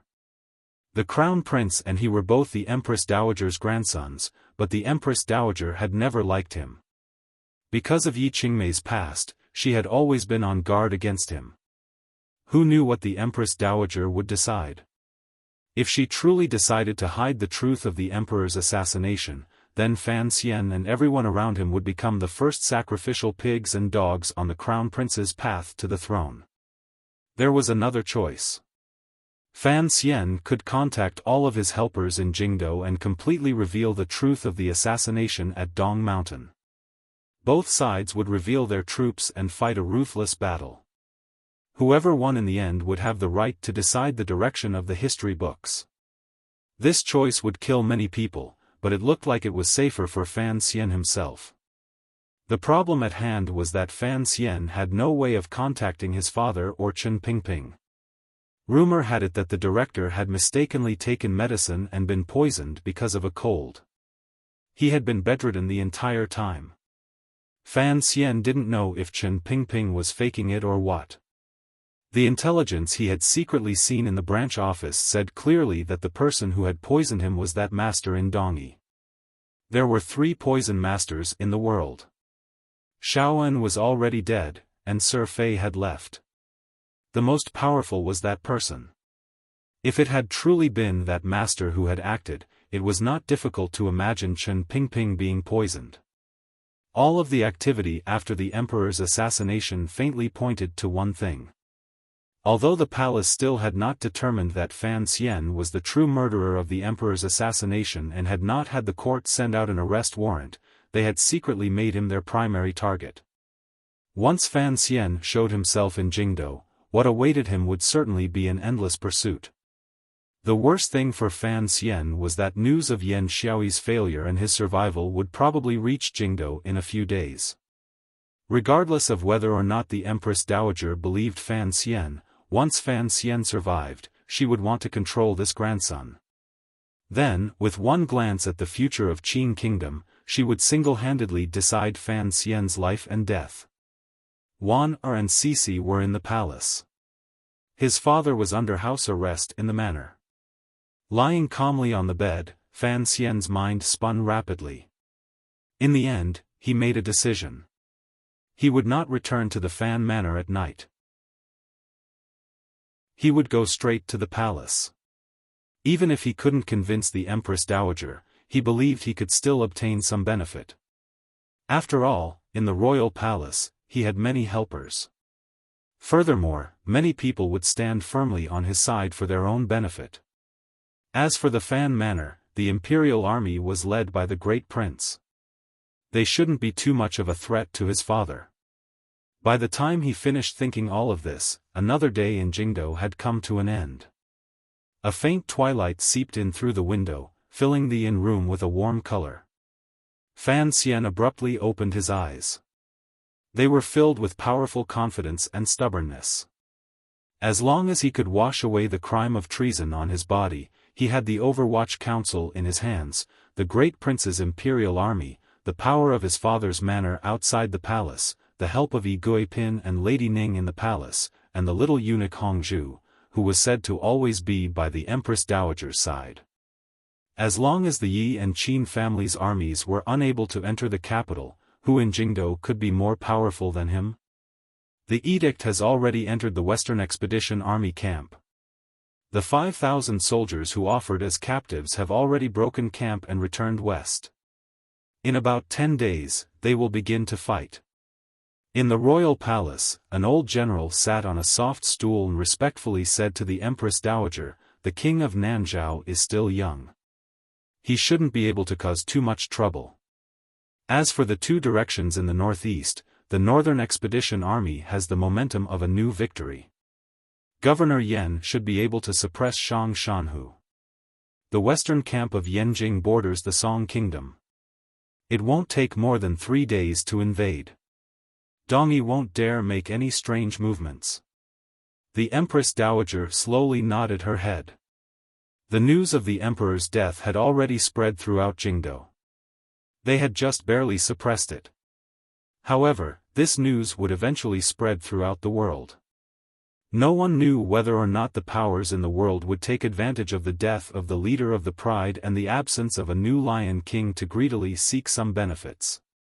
Thus, at the beginning of handling the affairs of the country, the first thing the Qing officials and people had to do was to use powerful military power to intimidate those people's ambitions. Not enough. The Empress Dowager glanced coldly at the old general and said, "Pass on my orders. Order the Bureau of Military Affairs to draw up a battle plan. Within half a month, the three armies must attack outward. The limit is 100 li. We don't want any more land. If we lose 1 li, have Yi Zhong, Yan Xiaoyi, and Wang Zhikuan cut off their own heads. The Empress Dowager is wise.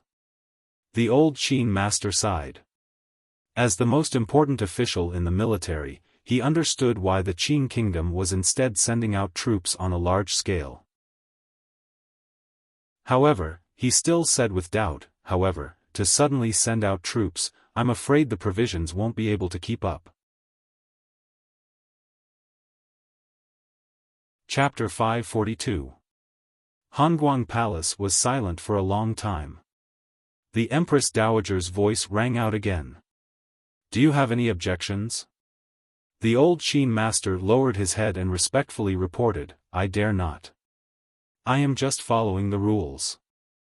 I pray that the Empress Dowager's phoenix heart will dictate.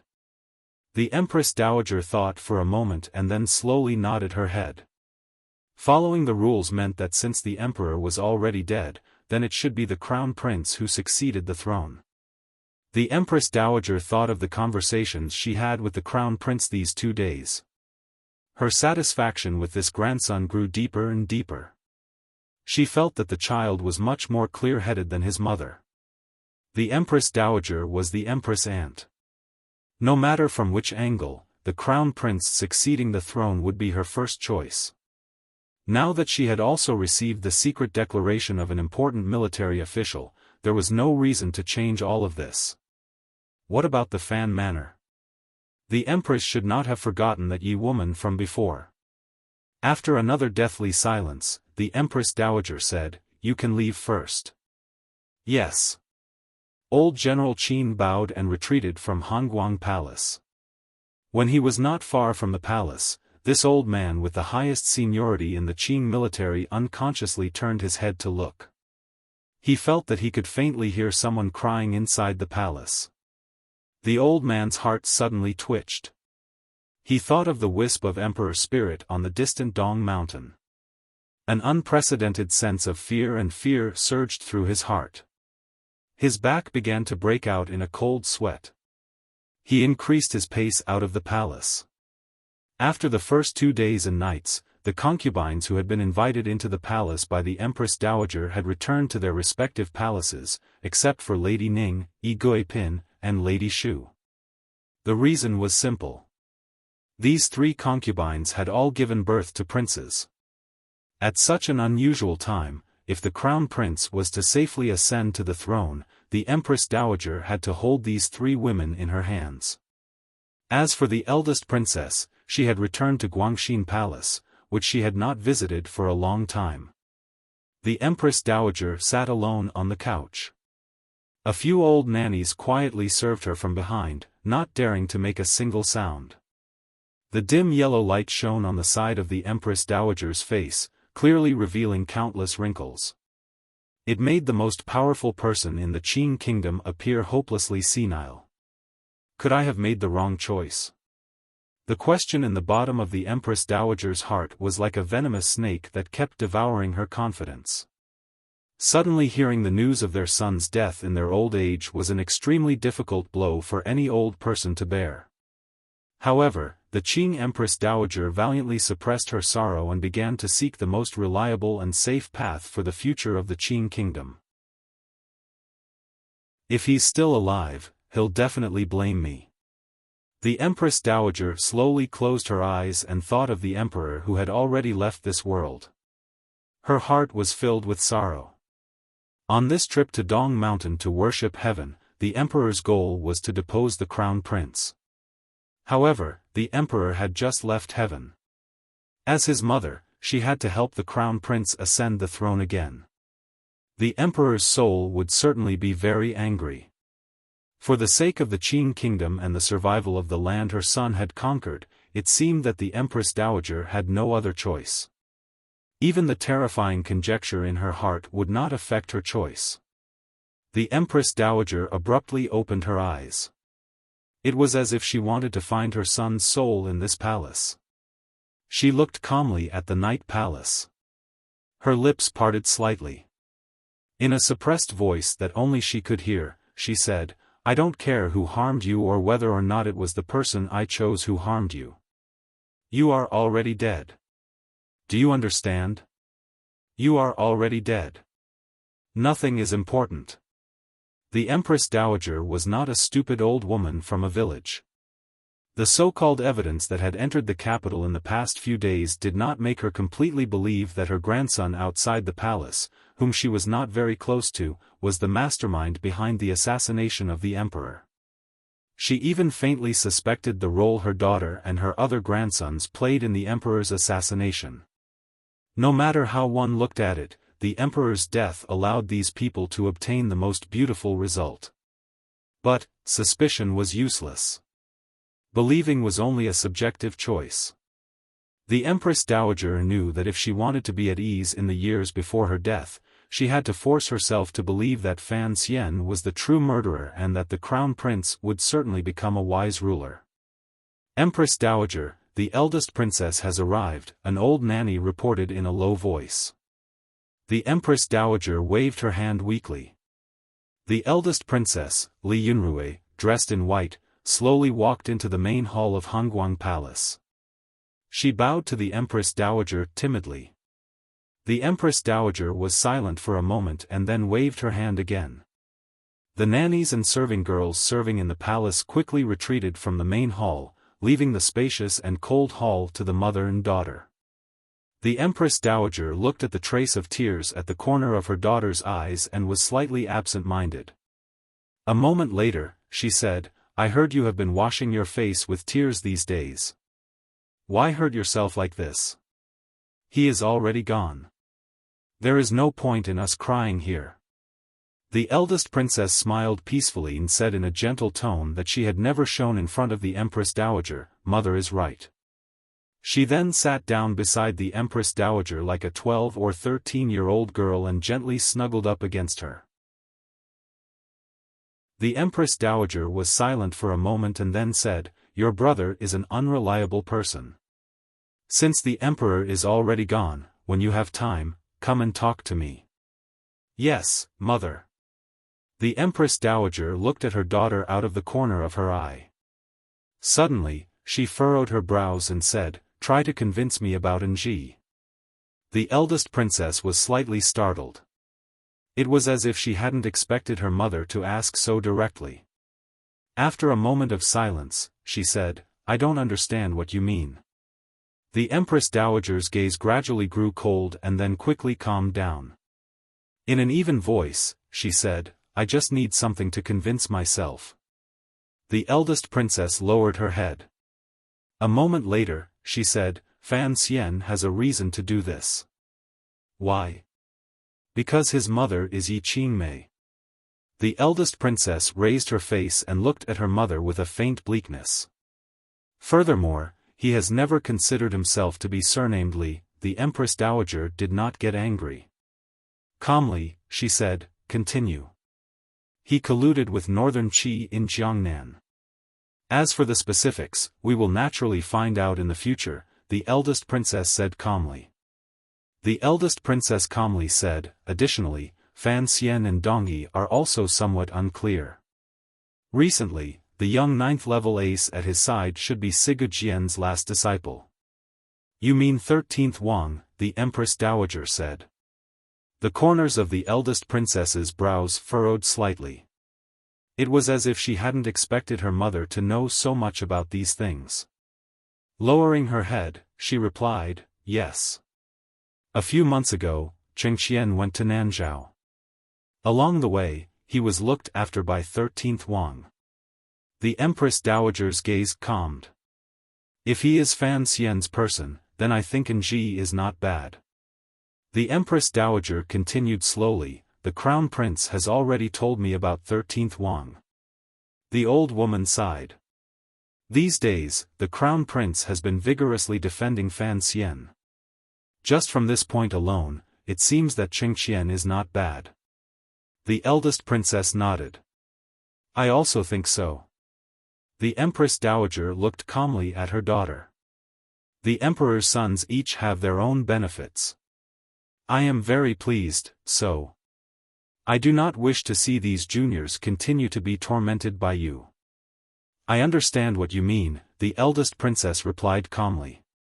From now on, I will know my place. Although the emperor has been somewhat stubborn and muddled these years, he is, after all, your brother. The Empress Dowager's brows gradually furrowed. Her eyes were filled with deep sorrow and helplessness. Looking at her daughter, she couldn't speak for a long time.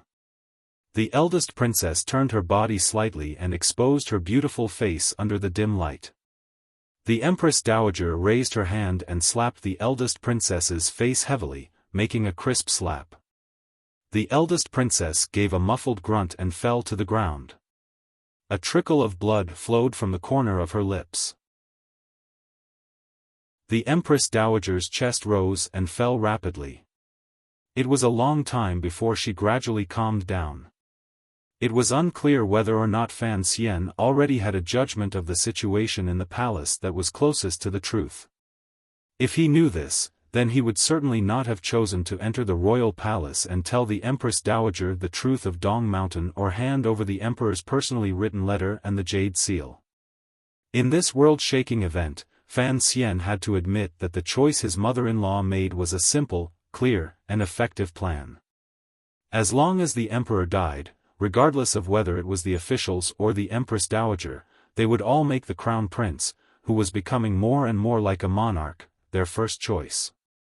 From the perspective of status and stability, there was no better choice than the crown prince. Once the crown prince ascended to the throne and the dust settled, Fan Xian could only think of a way to go to northern Qi to live off a woman. The problem at hand was that the Fan Manor was under the control of the royal palace. It was rumored that his wife and concubine had already been brought into the palace. Even if he wanted to live off a woman, he couldn't throw away his money. The women of the Li family were indeed each more vicious than the last. As Fan Xian repeated the words, "old whore," in his heart, he used the cover of the night to flip over a tall wall and gently land in the green garden. This was the manner of an official. Although there were no aces or guards, there were many servants in the manor. Many officials came and went. Walking from the foot of the wall to the study, Fan Xian, who had yet to recover from his heavy injuries, felt a surge of blood and almost gave himself away. Outside the study, he listened quietly for a while. Fan Xian used a dagger to pry open the window and flashed in. What greeted his eyes was a snow-like white decoration. He couldn't help but furrow his brows slightly. He then turned around and grabbed the throat of the official who was about to cry out in shock. Moving close to his ear, he quietly said, "Don't cry, it's me." The official he had subdued heard his voice. His body shook like it had been struck by lightning, but he gradually relaxed. Fan Xian looked at his eyes cautiously and pulled his iron-like hand away from the other person's throat. If the other person actually disregarded his life and called for people to capture him, given his present condition, it would probably be difficult for him to escape Jingdo alive. This was a gamble, but Fan Xian's life was a big gamble. His luck had always been good. The official did not call for help. On the contrary, he used a strange gaze to look at Fan Xian's slightly pale face. It was as if he was surprised and unexpectedly happy. "Old Shu, don't look at me like that." Fan Xian confirmed that his judgment was correct. He put away his dagger and sat down across from Shu Wu. At this moment, he was in the Shu Manor's study. After some deliberation, Fan Xian still decided to first find this scholar with a high position. Of all the civil and military officials in court, he always felt that only this student of Zhuang Mohan's was the most trustworthy in terms of character and morality. Shu Wu looked at him with a complicated gaze. Suddenly, he said, "3 questions." "Please speak," Fan Xian replied with a serious expression. "Is the emperor dead?" Shu Wu's voice trembled slightly. Fan Xian was silent for a moment. "When I left Dong Mountain, he wasn't dead. However," he thought of the figure on the boat, Sigurd Jian hidden at the side, and the big baldy who was likely to have taken action. Furrowing his brows, he said, "He should be dead." Shu Wu sighed and didn't say anything for a long time. "Who is the mastermind?" Shu Wu looked into his eyes. Fan Xian pointed at his nose and said, "According to the military and Overwatch Council's intelligence, it should be me." "If it was you, why did you return to Jingdo?" Shu Wu shook his head. Such madness is not at all in line with a ruler's nature. Both of them fell silent. Fan Xian suddenly opened his mouth and said, "Since I have come to find you, I have something to ask of you." "What is it?" "We cannot let the crown prince ascend to the throne." Fan Xian stared into his eyes and said each word clearly. Shu Wu's brows furrowed and then relaxed. Lowering his voice, he said, "Why?" A faint self-mocking smile rose to the corners of Fan Xian's lips. "Because I believe that Shu the scholar does not wish to see a scum who killed his father and the monarch sit on the Qing kingdom's dragon chair." The entire room was silent. Fan Xian stood and took out the letter he had hidden close to his body. In a quiet voice, he said, "Shu Wu accepts the edict." Shu Wu's heart jumped. Kneeling on the ground, he accepted the letter with trembling hands. Confusion welled up in his heart. If the emperor had already passed away, then who had written this edict? He had been in court for many years and had long been in charge of the matters of the Library of Records. He was very familiar with the emperor's handwriting and tone. With just a glance at the cover and the instructions behind it, he knew it was the emperor's own writing. He couldn't help but become excited. His eyes began to grow wet. Fan Xian opened the envelope and handed the paper to Shu Wu. The more Shu Wu read, the more shocked and angry he became. In the end, he couldn't resist slapping the desk beside him and cursing loudly, "Wolves! Wolves!" Fan Xian gently held his hand, not letting Shu the scholar's palm hit the desk. Slowly, he said, "This was personally written by the emperor the night he had me return to Jingdo. I will enter the palace immediately." Shu Wu stood. He could not hide the anger on his face. "I want to see the Empress Dowager." Fan Xian shook his head. Shu Wu furrowed his brows and said, "Although there has been no funeral, the palace has already begun to prepare for the crown prince's ascension. This matter cannot be delayed. If we are late, I'm afraid it will be too late for everything." Fan Xian lowered his head and was silent for a moment.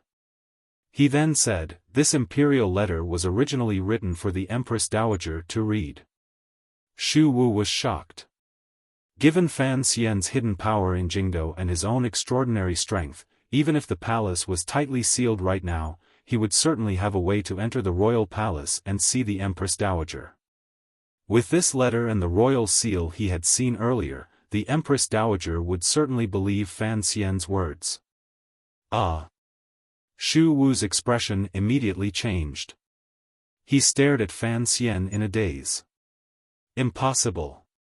There has never been anything impossible in this world."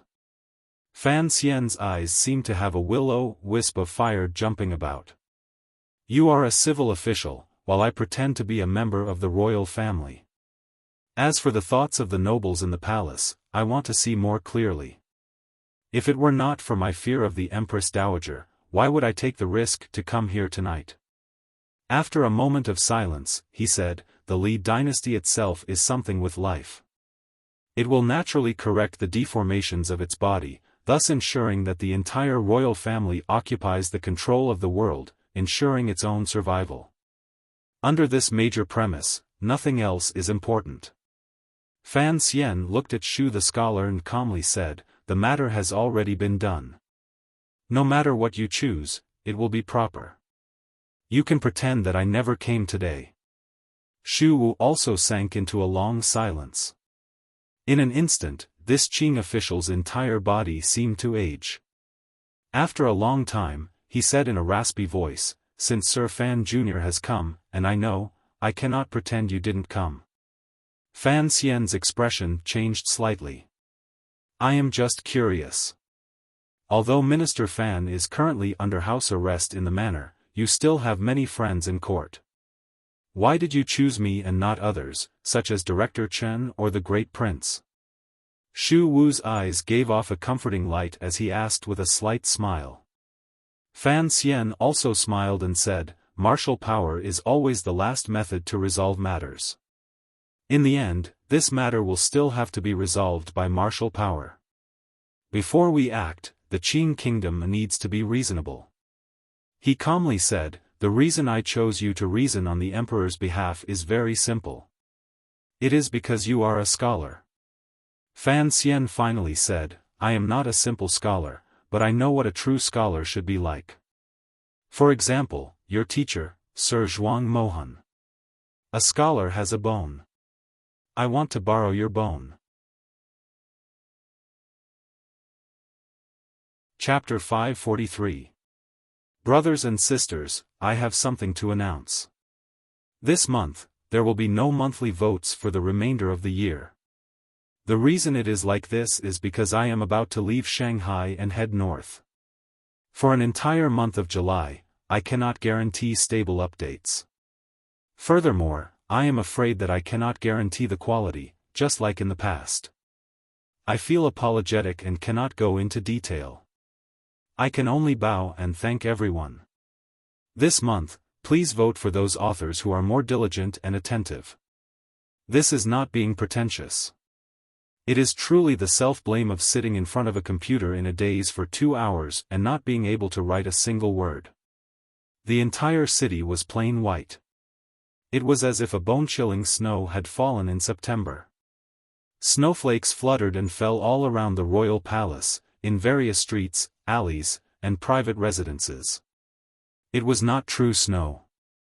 It was just white cloth, white paper, white lights, white hanging, and white lanterns. The vast expanse of white was very clean. The clean people suppressed their sorrow and crying in their lungs, terrified that they would disturb the saddest day in the Qing kingdom in 20 years. In the end, the news of the emperor's death could not be hidden forever, particularly as the rumors grew stronger and stronger. The Empress Dowager made a prompt decision. She waited for the troops sent to Dong Mountain to bring back the emperor's body and for the various investigations to continue before she sent out this world-shaking obituary. The people of Jingdo were already mentally prepared. Once they received the court's confirmation and saw the large white lanterns hanging from the corners of the royal palace, they still received a great shock. People were often like this. Only after a person died would they think of the good things about him. Regardless of what kind of person the Qing emperor was, at least during the 20-odd years he ruled the Qing kingdom, the lives of the Qing people were the happiest they had ever been. Thus, Jingdo was filled with a night of sorrow. The emperor had died of illness on the summit of Dong Mountain. This was the truth that the Qing nobles wanted to tell the people of the Qing kingdom. As for what the true truth was, perhaps it would have to wait a few years before it would gradually be revealed. Like a flood, it would rush into the hearts of the Qing people. Those nobles would once again use the Qing people's grief to seek further benefits. It was not yet the day the entire country would mourn, but Jingdo had already become a white world. However, the minister of the Board of Rites and the official of the Honglu Temple should have died along with the emperor on the distant summit of Dong Mountain. Thus, when all of this was carried out, it always appeared a bit unsmooth. It was like a sobbing elegy with a forced pause in the middle. It was precisely because of these misfortunes that the important figures in the inner palace fell into a state of fear and uneasiness in addition to sorrow. Although the emperor had not done anything overly shocking these years and appeared rather mediocre and quiet, the person who died was, after all, the Qing emperor. He was the core of the Qing kingdom's spirit. After everyone had gotten used to the sorrow, they began to feel that it was absurd. How could the incomparably talented emperor of the past, the emperor who had the great ambition to unify the world, pass away so quietly? It was not that they could not accept the emperor's departure, but that no one seemed to be able to accept this manner of departure. This kind of quiet way of leaving was too strange. The ruler had quietly passed away. What would await the Qing kingdom? Was it a collapse after the turmoil? Was it a rebirth in flames after a stable inheritance? Seeking stability out of fear, people's thoughts settled. Everyone turned their gazes toward the dragon chair in Taiji Palace. They desperately hoped that a prince would quickly put his butt on that chair and stabilize the Qing kingdom's politics. The crown prince was the first choice. Regardless of whether it was in terms of status, relationship with the Empress Dowager, or the perception of the officials, it was reasonable to say that the crown prince should inherit the throne. However, everyone knew that the emperor's main goal in coming to Dong Mountain to worship heaven was to depose the crown prince. Some people thought of something and understood something, but they didn't say anything. The officials who had entered the palace to cry for the soul looked at the crown prince, who was crying bitterly as he held the coffin. An incomparable coldness and respect grew in their hearts. It was as if they were seeing a young emperor being reborn beside the coffin, crying bitterly. The truth of the Dong Mountain matter was circulating among the officials. It seemed to have something to do with Sir Fan Jr. Some people believed it while others didn't, but Fan Xian had disappeared. Perhaps he had died on Dong Mountain. Perhaps he had fled to escape punishment, leaving behind his father, wife, and child in their wombs to run to a distant foreign country. The officials knew that if Sir Fan Jr. did not have the ability to flip the heavens, then he could only bury his name in the darkness. The general situation was already set. The Empress Dowager sat in the doorway of Hongguang Palace and listened to the waves of crying coming from behind. Her brows furrowed imperceptibly. A glimmer of sorrow flashed through her eyes. She knew that now was not the time for her to be unbridled and sorrowful. She had to hand the entire Qing kingdom to the next generation before she could truly rest. Outside the door was the old custom of the place where the Li royal family had first made their fortune. There was a brass basin with some paper money used by the common people burning in it. The yellow paper money gradually burned to ash like a sign of the impermanence of life. No matter how glorious one's life was, in the end, it would just turn into a puff of smoke and a pile of ash. The entire palace was busy in an oppressive and tense atmosphere. The inner palace walls were not high. One could faintly see the tips of the white banners the internal court had bought hurriedly running along the walls toward the front of the palace. Inside Taiji Palace, something that would decide the future direction of the Qing kingdom was going to happen. Everyone's gaze stopped there. Compared to it, Hongguang Palace was rather cold and cheerless. The Empress Dowager pulled back her muddy gaze from the tips of the white banners. In a slightly raspy voice, she said, "The court cannot fall into chaos, so it is fine for the palace to fall into chaos today." She then turned her head to glance at the old official beside her and said in a gentle voice, "You are a senior official and deeply trusted by the emperor. At this juncture, you should think for the court." Shu Wu's body was half bent. His old and peaceful eyes looked at the gradually extinguishing flames in the yellow basin. In a suppressed voice, he said, "I understand. However, the emperor's posthumous edict is here. I dare not disobey." A leaping flame flashed through the Empress Dowager's eyes. A moment later, it was immediately extinguished. Gently stretching out her hand, she threw the unopened letter in her hand into the copper basin. The paper money in the basin, which was about to be extinguished, immediately burned even more fiercely. The posthumous edict that the Qing emperor had personally written the night before he was assassinated, which designated the heir to the throne, gradually became useless paper money to mourn for himself. Shu Wu stared at the letter in the copper basin and didn't speak for a long time.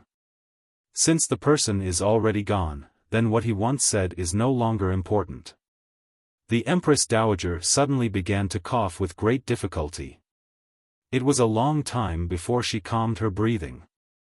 Looking at Shu Wu, she used a sincere gaze and a warm tone that should not have been there. "For the future of the Qing kingdom, the truth has never been important, is it not?" Shu Wu was silent for a long time. He then shook his head. Empress Dowager, I am only a scholar. I only know that the truth is the truth.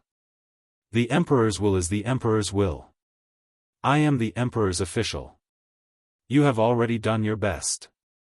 The Empress Dowager gazed at him calmly. You have already done your duty as an official. If you have the opportunity to see Fan Xian again, remember to tell him that I will give him a chance to clear his name as long as he stands out. A chill surged in Shu Wu's heart. He knew that if Sir Fan Jr. had actually entered the palace to see the Empress Dowager last night, he would probably already be a prisoner and officially the true culprit behind the Emperor's assassination. He would become the cannon salute before the Crown Prince's ascension. He bowed to the ground and respectfully said, I am going to Taiji Palace. The Empress Dowager smiled slightly and shook her head. Go. You must know that everything is predestined. Since it cannot be changed, any attempt to change will only make things worse, so why change? Shu Wu was an old official of the Qing kingdom. He had a respected position in the hearts of the people. His students and old friends were all over the court. However, he had a stubborn personality. Today, it was the Crown Prince's ascension ceremony. Disregarding his life and death, he forcefully requested to see the Empress Dowager in an attempt to change the matter. Only this old official had the right to do such a thing. If it had been any other official, they would probably have long become a wisp of wronged spirit under the palace walls. The Qing Emperor had just died, and the Crown Prince had ascended to the throne. At this juncture, the Empress Dowager prioritized stability and would not force this old official too much. However, Shu Wu could not change anything. If he was smart, he would quietly wait for the Crown Prince to ascend to the throne and then immediately beg for his bones and return to his homeland. Shu Wu walked alone and lonely to the door of Taiji Palace. He could not hear the greeting of the plain-clothed official beside him. He also did not hear Eunuch Ho announce the Crown Prince's edict and invite the scholar into the palace. He only stood in a daze at the palace door and looked at the messy sacrificial procession in the square in front of the palace. He looked at the upright white banners and the vigilant imperial soldiers on the palace walls. He heard the waves of firecrackers in the distance and the mournful sound of whips outside the palace door. He suddenly felt a wave of hot blood surge into his head, making him dizzy. From this moment on, Shu the scholar's head was incomparably heavy. Like a wooden man, he walked muddle-headedly into the spacious Taiji Palace and stood in the second position among the civil officials. His entire person was muddled. He did not hear what the Empress Dowager said in a slightly sorrowful voice behind the bead curtain beside the dragon chair. He also did not hear the heartfelt sobs of the Crown Prince, the Great Prince, the Second Prince, and the Third Prince. He also did not hear the cries of the Qing officials echoing in the palace. Occasionally, a few words burrowed into his ears, such as Fan Xian, rebellion, wanted, confiscation of property. Shu the scholar muddle-headedly knelt to the ground with the officials. He then muddle-headedly stood to the side and stood quietly. In front of him, Hu the scholar glanced at him with concern. He used his gaze to send out a warning and wariness, but he hid the coldness in his heart well. All of the officials hid it well. There was only sorrow and no change in expression. Shu Wu furrowed his brows. He could not hear any sound. Looking at the colleagues he was usually very familiar with in the procession, he felt at this moment that they were strangers, particularly Hu the scholar in front of him. The two of them were very close. Although they had not had time to say anything since last night, he had hinted to Hu the scholar outside the palace today. Why was Hu the scholar so calm? Shu Wu's brows furrowed deeper and deeper. Suddenly, his body trembled. His ears, which had been deaf for a long time, suddenly recovered. He heard the sound of gongs and drums ringing out from outside Taiji Palace. He opened his mouth. Only now did he know that he had finished saying what needed to be said. The crown prince was about to ascend the throne. Xu Wu's strange state fell into the eyes of many people. The officials in court all knew that the previous emperor and Xu Wu had always been on good terms. Suddenly hearing the news of the emperor's death, it was natural for the old scholar to not be able to withstand the emotional impact. It was natural for him to be a bit dazed, so not many people were suspicious. However, the Empress Dowager, sitting behind the beaded curtain beside the dragon chair, stared coldly at Xu Wu's every move. Her gaze turned, and a eunuch walked behind Xu Wu, preparing to help the old scholar to rest. The crown prince's gaze landed on Xu Wu. Forcefully hiding his sorrow, he said, "Old scholar, go rest for a moment in the side hall." Then, he didn't glance at the crowd again. He also didn't look at his brothers below the steps. Calming his emotions, he walked in the direction of the dragon chair. Standing in front of the dragon chair, the crown prince looked down at his brothers and officials kneeling on the ground. He knew that after he sat down, he would become the fifth monarch since the founding of the Qin kingdom, a ruler who controlled the lives and deaths of billions of people in his hands. This was the goal he had fought for a long time. For the sake of this goal, he had once been terrified, jealous, and dissolute. In the end, he had learned his father's patience, calmness, and waiting, viciousness. When such a goal was suddenly within reach, Crown Prince Li Qingqian's emotions were so calm that it made him feel a little strange. The Crown Prince's gaze lowered slightly and looked at his second brother below. Looking at the calm and gentle expression on his face, for some reason, he thought of Fan Xian, who had already secretly entered Jingdou. The news of Fan Xian's survival had come from the direction of Dongshan Road last night. The Crown Prince's heart was like a sugar thorn, sweet and painful. For some reason, knowing that Fan Xian was alive, he instead let out a breath. As for his second brother below, a cold smile flashed through the Crown Prince's heart. The Yi family's army was not far from Jingdou, but his second brother's heart was still not easily calm. "Please, Emperor, ascend the throne. Please, Emperor, ascend the throne." He did this 3 times. Crown Prince Li Qingqian bowed 3 times to show his respect for heaven, earth, and man. Then, he straightened his body and looked at the officials kneeling on the ground below. It was as if he could see the billions of people under heaven kneeling to him. A sense of satisfaction of controlling the world rose involuntarily. A moment later, it disappeared without a trace. He only felt that this matter was very boring, so boring that it made one feel annoyed. Perhaps I am the only emperor to sit on the dragon chair with a frown. Li Qingqian thought of this and sighed in a certain corner of his heart. Turning around, he bowed respectfully to the Empress Dowager and was about to sit on the dragon chair. Xu Wu felt that he had truly lost his mind. In such a solemn and sorrowful moment, when the entire court was silent and tens of thousands of officials were kneeling, he actually knelt on the ground and took 2 steps forward. He came under the dragon chair and kowtowed to the ground. In a loud voice, he cried, "No." Once the word "no" came out, everyone in the court was shocked. Behind the beaded curtain, the Empress Dowager's face sank. A few eunuchs began to walk toward Xu the scholar. On the other hand, the Crown Prince, who was about to sit on the dragon chair, let out a breath. He finally understood what his earlier confusion was. It was impossible for the ascension to the throne to be so smooth.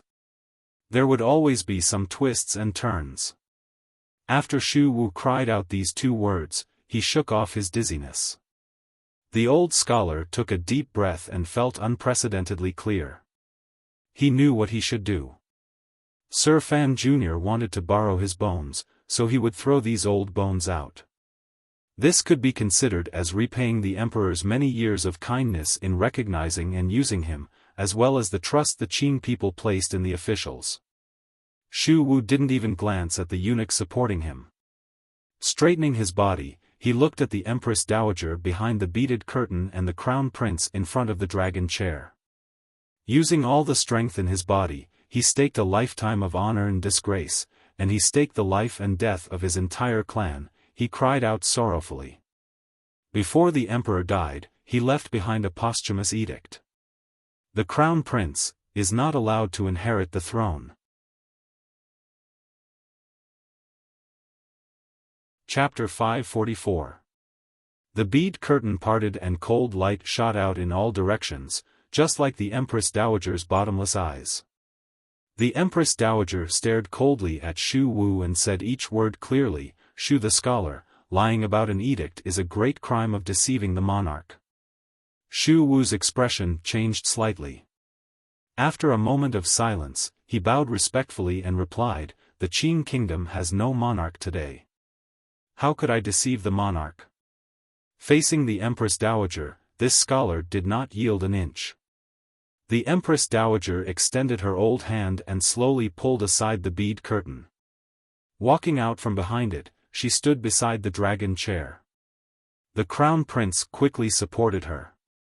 The emperor was assassinated by the commissioner of the Overwatch Council, Fan Xian, in collusion with Dong Yi. It happened suddenly, so how could there be a posthumous edict? The Empress Dowager stared into Shu Wu's eyes and said calmly, "If there is a posthumous edict, where is it now?" Shu Wu's heart chilled slightly. He knew that the Empress Dowager's words were pushing him to be involved with Fan Xian. He sighed and replied, "The posthumous edict is presently in the hands of the Duke of Danbo." After these words were said, the court immediately burst into an uproar. At the beginning of the crown prince's ascension ceremony, he had already pointed out Fan Xian's crimes and directly sent him into the endless abyss. None of the officials had thought that Shu the scholar would suddenly bring up the so-called posthumous edict.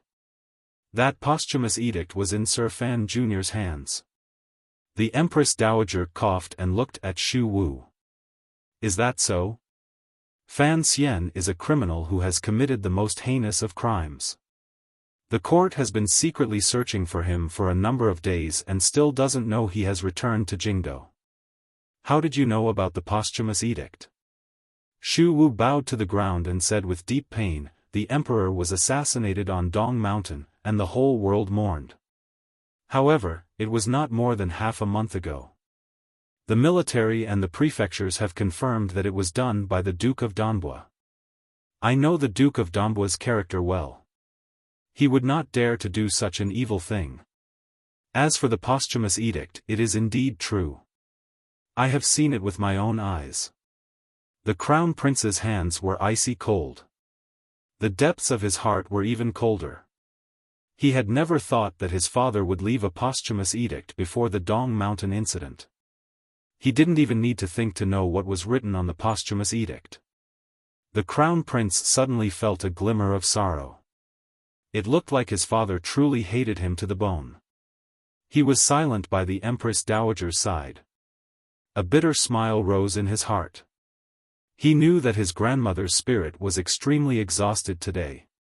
Otherwise, she would not have made such a miscalculation. As the revered Empress Dowager, why would she need to tangle with an old official over these details? However, the topic had already been opened. If he wanted to sit on the dragon throne smoothly, he had to defeat this posthumous edict that had suddenly appeared. Fan Xian colluded with Sigu Jian to commit this great evil. The crown prince looked at the officials below and slowly said, "Fan Xian is used to putting on makeup and deceiving the world to gain fame. Scholar Shu, please do not be deceived by this kind of scoundrel. If Imperial Father really has a posthumous edict, this Imperial Consort, as his son, will certainly hope to see Imperial Father's handwriting again." As he spoke, the crown prince's voice was filled with sorrow. His subordinates comforted him, and he took the opportunity to stabilize his emotions. The meaning of these words was clear. Something like a posthumous edict could be forged. Shu Wu, as the leader of the Hall of Governmental Affairs, how could he secretly have private dealings with Fan Xian, an imperial criminal? The crown prince looked at Shu Wu and furrowed his brows. "I have always deeply respected the scholar's character, but what I have seen and heard today has disappointed me. To think that you are secretly protecting an imperial criminal. Thinking of how highly imperial father regarded you in the past, yet you are so muddle-headed and vicious today. I don't know how I will have the face to see my imperial father in the future. The crown prince's gaze gradually grew cold. A rarely seen tyrannical aura began to infect all the officials in the hall as he spoke. Scholar Xu Wu colluded with an imperial criminal of the court and pretended to be the previous emperor's edict. Someone, kick him out of the hall. Because of his age, lock him in prison to await further trial. After these words were said, the entire hall burst into an uproar. All the Qing officials knew that when it came to the struggle for imperial power, there was never any gentleness to speak of. Xu the scholar had brought out the so-called posthumous edict with unusual tyranny. The crown prince would certainly choose the most ruthless method to suppress it. However, no one was used to how the gentle crown prince would, in an instant, display a domineering aura so similar to that of the recently deceased emperor. In this moment, it was like a wooden fish had been gently struck by a wooden stick in everyone's heart, making a clacking sound. Because of Xu Wu's sorrowful cry, the crown prince's process of ascending the throne was forcefully interrupted. All of the officials had already stood up. The wide sleeves of their black or white plain robes fluttered weakly. Everyone was dumbstruck. They opened their mouths and were speechless. The ripples on their sleeves rose gently. Inside the spacious Taiji palace, all of the officials were silent. They watched as a few eunuchs supported Xu the scholar's arms. At the same time, they glanced out of the corner of their eyes at the indistinct figures of many people walking around. They should be the guards of the palace, the guards with short straight knives. All of the officials knew that if they didn't handle this well, it would probably be a bloodbath in the hall. Xu Wu laughed bitterly and didn't struggle at all. He allowed the eunuch beside him to bind his arms. He had already done what he needed to do. If the officials in the hall were afraid of the Empress Dowager's might, the crown prince's position, and the eldest princess's power and remained silent, then what could he do even if he took out the posthumous edict? If the Empress Dowager said the posthumous edict was fake, who dared to say it was real? He shook his head and glanced at the Empress Dowager with his old eyes. He looked at her quietly and sighed in his heart. Why did Fan Xian insist on not using the posthumous edict to contact the officials? If he had made contact last night in the officials' manners, with the emperor's posthumous edict protecting them, these civil officials would have been more daring. They would not have sunk into loneliness like they did today. The posthumous edict that the Qing emperor had personally written was not thrown into a brass basin by the Empress Dowager and burned. What was burned was only a piece of white paper in the envelope. What was burned was the last bit of hope Xu the scholar had for the Empress Dowager. The eunuchs half supported and half escorted Xu Wu out of the hall. Outside the hall, guards with murderous auras were waiting. The crown prince let out a slight breath. In the end, these stubborn civil officials still submitted to the might of the royal family and did not dare to be too impudent. The Empress Dowager's heart also calmed slightly. She hoped to quickly drag Xu Wu, the old man who did not understand the times, away and let the crown prince's ascension ceremony end. Xu Wu was dragged away wretchedly. As he was dragged, the old man thought to himself that with his reputation here, he might not die immediately. However, once the crown prince truly sat firmly on the throne, would he be greeted with a cup of poisoned wine or a piece of white silk? At this moment, many people heard a faint sigh. The sigh came from the day the civil officials stood at the head of the Hall of Governmental Affairs, the originator of the Qing Kingdom's new literature movement, and Hu the scholar who had a high reputation in court. Hu the scholar looked at Xu Wu and shook his head with a pained smile. He then stepped out, knelt down, kowtowed, raised his head, and opened his mouth. I ask the crown prince to take back the edict. The officials were in an uproar. The Empress Dowager's expression changed slightly. The hand hidden in her sleeve trembled slightly. She had not expected that Hu the scholar would stand out at this time. No matter how good his personal relationship with Xu Wu was, on this sacred moment when the country was passing on its throne, this Hu the scholar lowered his head. The 3-inch beard on his chin was incomparably calm. Since the emperor has a posthumous edict, I dare ask the Empress Dowager to announce the emperor's edict in the palace. Not waiting for the Empress Dowager and the Crown Prince to speak, Hu the scholar lowered his head and continued, the Dong Mountain matter is full of doubts. If the Duke of Donbua had already returned to the capital, he should be summoned to the palace to present the so-called posthumous edict in person. The matter of treason should be investigated by the 3 divisions. How could it be decided carelessly by the military's intelligence? The emperor's life and death is a matter of great importance. Up until now, we have not seen the dragon's body or heard the Tiger Guard's reports. The Overwatch Council is in chaos. The leader of the Qing civil officials spoke faster and faster. Even the Empress Dowager's cold rebuke did not stop him from speaking. I think the most important thing now is to find out the truth about Dong Mountain. The only one who knows the truth about Dong Mountain is the Duke of Donbua. Whether the posthumous edict is real or fake, we still have to see it. Whether or not the Duke of Donbua should be hacked to pieces will have to be discussed after he is captured. I believe that capturing the Duke of Donbua and bringing him to justice is the most important matter. I sincerely ask the Empress Dowager to make a clear decision. It was silent in the palace for a long time. The Empress Dowager looked at Hu the scholar with an ashen face and said 3 times, "Good. Good. Good. Good, you killer Hu." Killer Hu was the bandit title the Qing emperor had given Hu the scholar as a reward for his upright and clear heart. The situation in the palace was dangerous. After a long silence, Hu the scholar suddenly made a clanging sound. In front of the Empress Dowager and the Crown Prince, he did not yield an inch. Every word and sentence stabbed at the hidden truth. The Empress Dowager's eyes slowly narrowed and a cold light gradually grew. However, the Crown Prince's expression remained as calm as usual. His eyes swept down. The Crown Prince had his own trusted aides in court. Although the officials often swung back and forth between the Crown Prince and the Second Prince because of the eldest princess's methods, they still stood out bravely at a time like this. The Minister of Appointments, Yan Hangshu, gazed at Hu the scholar and said coldly, "Earlier, the Empress Dowager had already ordered Fan Xian to be stripped of his title and confiscated the Fan family. For you to still call him the Duke of Donbua is somewhat inappropriate.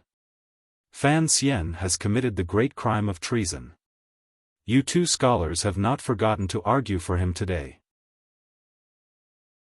I wonder if there is some unspeakable secret behind this." Xu Wu was at the door. He looked with shock and relief at Hu the scholar kneeling below the dragon chair. Hu the scholar didn't even glance at the minister and said with disdain, "I am an official of the Qing kingdom and the emperor's official. I am the head scholar of the Hall of Governmental Affairs. I handle national affairs by imperial edict. If the emperor has a posthumous edict, I will read it. What cannot be revealed?" The 3 princes in the row below the dragon chair each had complicated emotions. The second prince was mocking his grandmother and the Crown Prince in his heart. He thought, "You have to walk the open and honorable path when it concerns the chair. No wonder you have caused so much trouble." The great prince, on the other hand, was silently calculating whether the posthumous edict the 2 scholars spoke of was true or false. Only the youngest third prince lowered his head slightly and felt the hard feeling coming from his calf. His heart felt a chill. He wondered what he should do if a large group of guards charged in later. Of course, he wouldn't allow the Crown Prince to kill all of these old officials. The Crown Prince, standing high on the dragon chair, looked coldly at Hu the scholar kneeling below. His emotions were complicated. He thought to himself that his aunt's judgment had indeed been correct. Of the Qing kingdom's 2 arms, other than the military, the civil officials always had their own brains. This brain was something the emperor allowed them to have. At this moment, this brain was beginning to bring endless trouble to the crown prince's path to the throne. Both scholars have stood out, the crown prince thought self-mockingly in his heart. He then coldly opened his mouth and said, "As an official, you falsified a posthumous edict. Who the scholar, you should also reflect on yourself." As his words fell, another eunuch guard came forward and supported Hu the scholar's two sides. In an instant, Taiji Palace was immediately filled with a terrified atmosphere. Two scholars of the Hall of Governmental Affairs opposed the crown prince's ascension. Both scholars were going to be taken into prison. When was the last time such a situation had occurred in the history of the Qin kingdom? No official could think of it. They only knew that these two scholars were the leaders of the civil officials.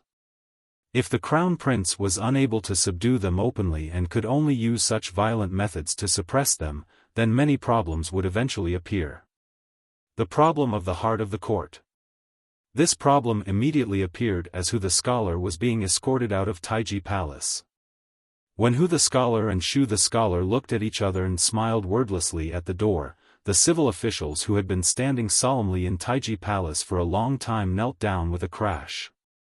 It was a black mass. "Please, Empress Dowager, reconsider. Please, Crown Prince, reconsider." Half of the civil officials knelt down in an instant and cried out in unison. This was no longer just pleading for mercy for the two scholars.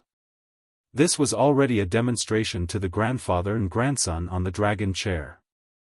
It was telling the people of the Li family that in the Qin court, it was not only the two scholars who were not afraid of death. There were many other people. The civil officials on the eldest princess's side and the row of military generals who had been silent all this time couldn't help but be moved when they saw this scene. They didn't understand what these civil officials kneeling on the ground were thinking. What exactly did they want? Were they really going to help Fan Xian escape punishment? Were they really going to stop the crown prince's ascension? Other than that mouth and that name, what other power did they have? Looking at the black mass of officials at her feet, the Empress Dowager felt a wave of dizziness in her head. She could not stand stably. The crown prince's expression finally could no longer maintain its calm. It became gloomy. He had not thought that a posthumous edict that had not appeared in front of everyone would bring such disaster to the ascension ceremony. Were there really people in this world who were not afraid of death? There shouldn't be. If the civil officials were all so open and candid, loyal officials who did not fear death, then what did the Qin kingdom need the Overwatch Council for? In this instant, the crown prince's thoughts were slightly dazed. He didn't understand why there were so many people opposing him. Normally, it was impossible to detect it. The officials kneeling in front of him were all of the neutral faction. Had Fan Xian cast some sorcery on them? Kill them all? What if he didn't? A pent-up pain between the crown prince's brows began to spread through his brain.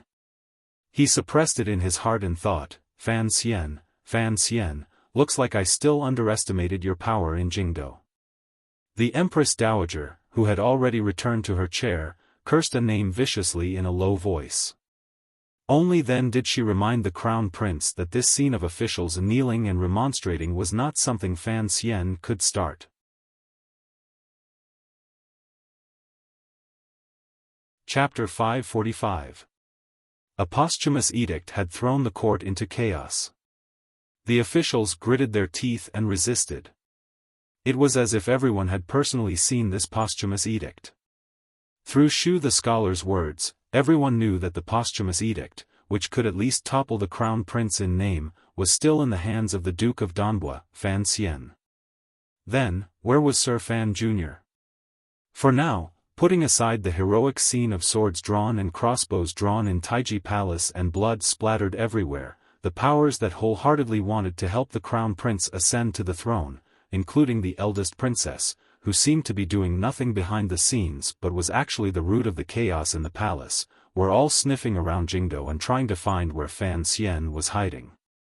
Capturing Fan Xian, killing Fan Xian, nailing Fan Xian, and destroying the posthumous edict. Then, no matter how chaotic the court became, it would not be too chaotic. The scholars Shu and Hu had lost their last support. No matter how strong they would not be able to mobilize the civil officials to fight against the royal power.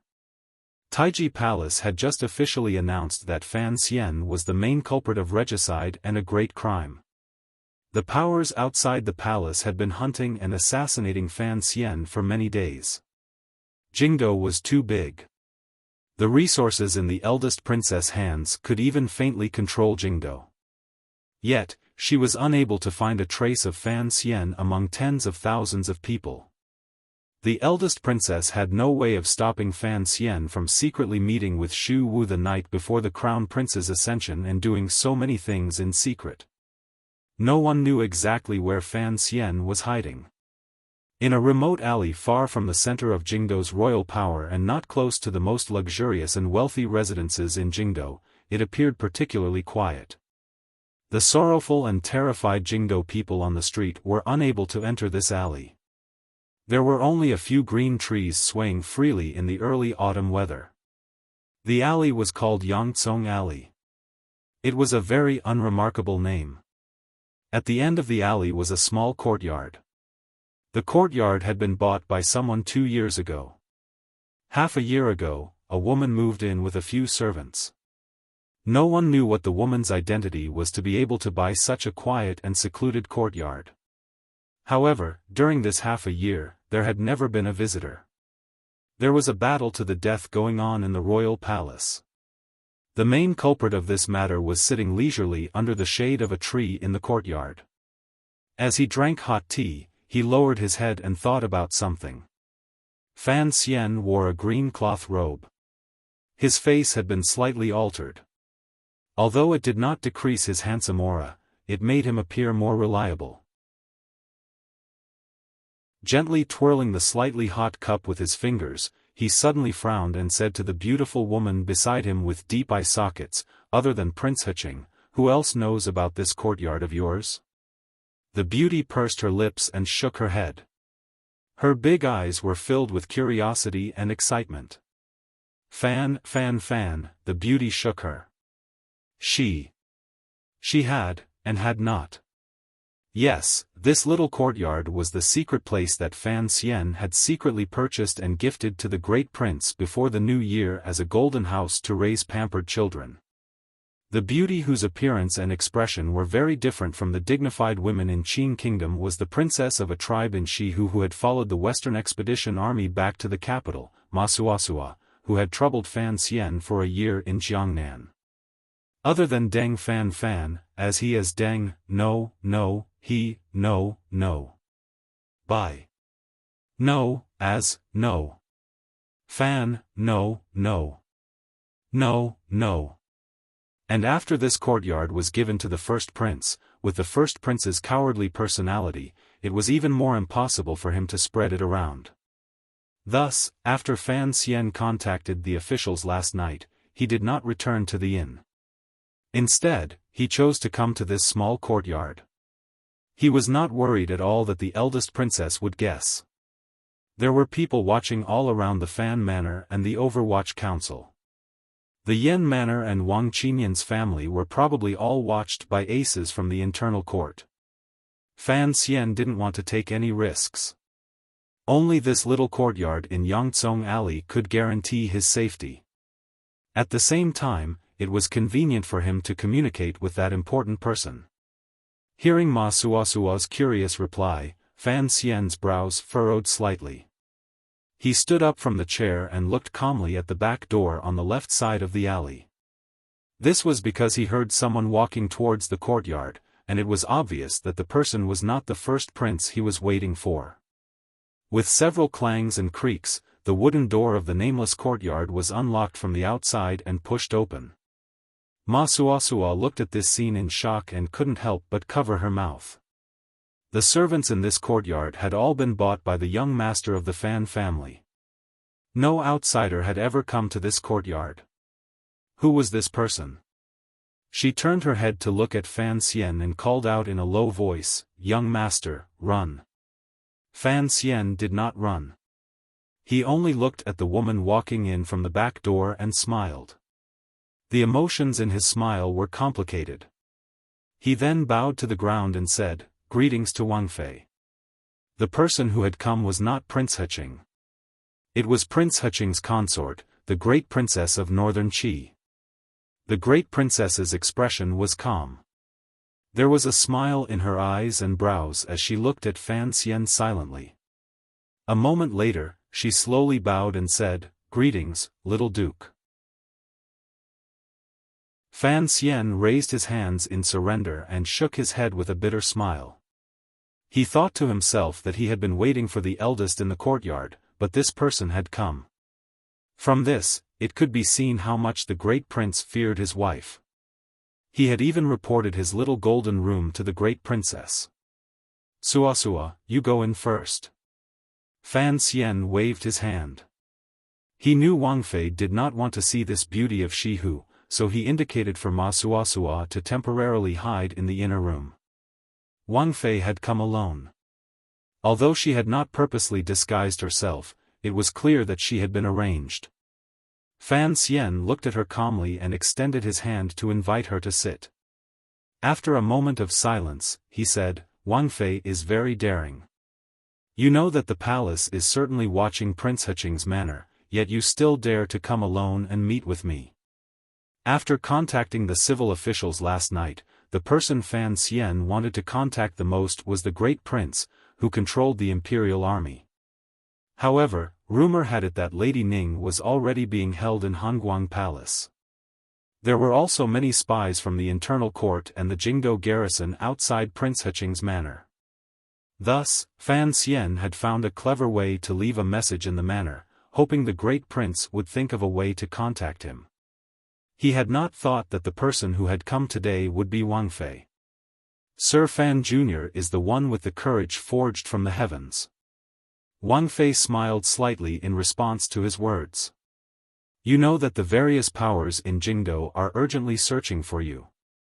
You know that the crown prince is ascending to the throne today, yet you are able to sit peacefully in a small courtyard and quietly watch the situation develop. I really don't know if you have a card up your sleeve or if you are at your wit's end. It is not true that I have a card up my sleeve. It is also false that I am at my wit's end. Fan Xian gazed at Wang Fei's gentle face and quietly said, "If I didn't have an idea, why would I disturb Wang Fei?" Wang Fei replied in an even voice, "Presently, the situation in Jingdo is dangerous. His Highness is responsible for guarding the imperial army and cannot return to his manor. If Sir Fan Jr. wants to meet with him, I'm afraid it will be difficult. However, I don't know what difficulties Sir Fan Jr. has for me to take the liberty to come see you. I hope Sir Fan Jr. won't take offense." Fan Xian sank into silence. A moment later, he suddenly opened his mouth and said, "Great princess, I am a regicide and a rebel. Since you dare to come see me and ask me what difficulties I have, then you understand what I mean." Wang Fei's gaze was slightly chaotic. For a moment, she didn't know how to respond. Fan Xian lowered his head and thought for a moment. He moved half a foot closer to Wang Fei's side and quietly said, "Does Wang Fei still remember what you and I said inside and outside the carriage when we traveled south from Northern Qi?" Wang Fei smiled slightly. "Naturally, I won't forget the promise. However, that was then and this is now. The situation in Jingdo is too dangerous.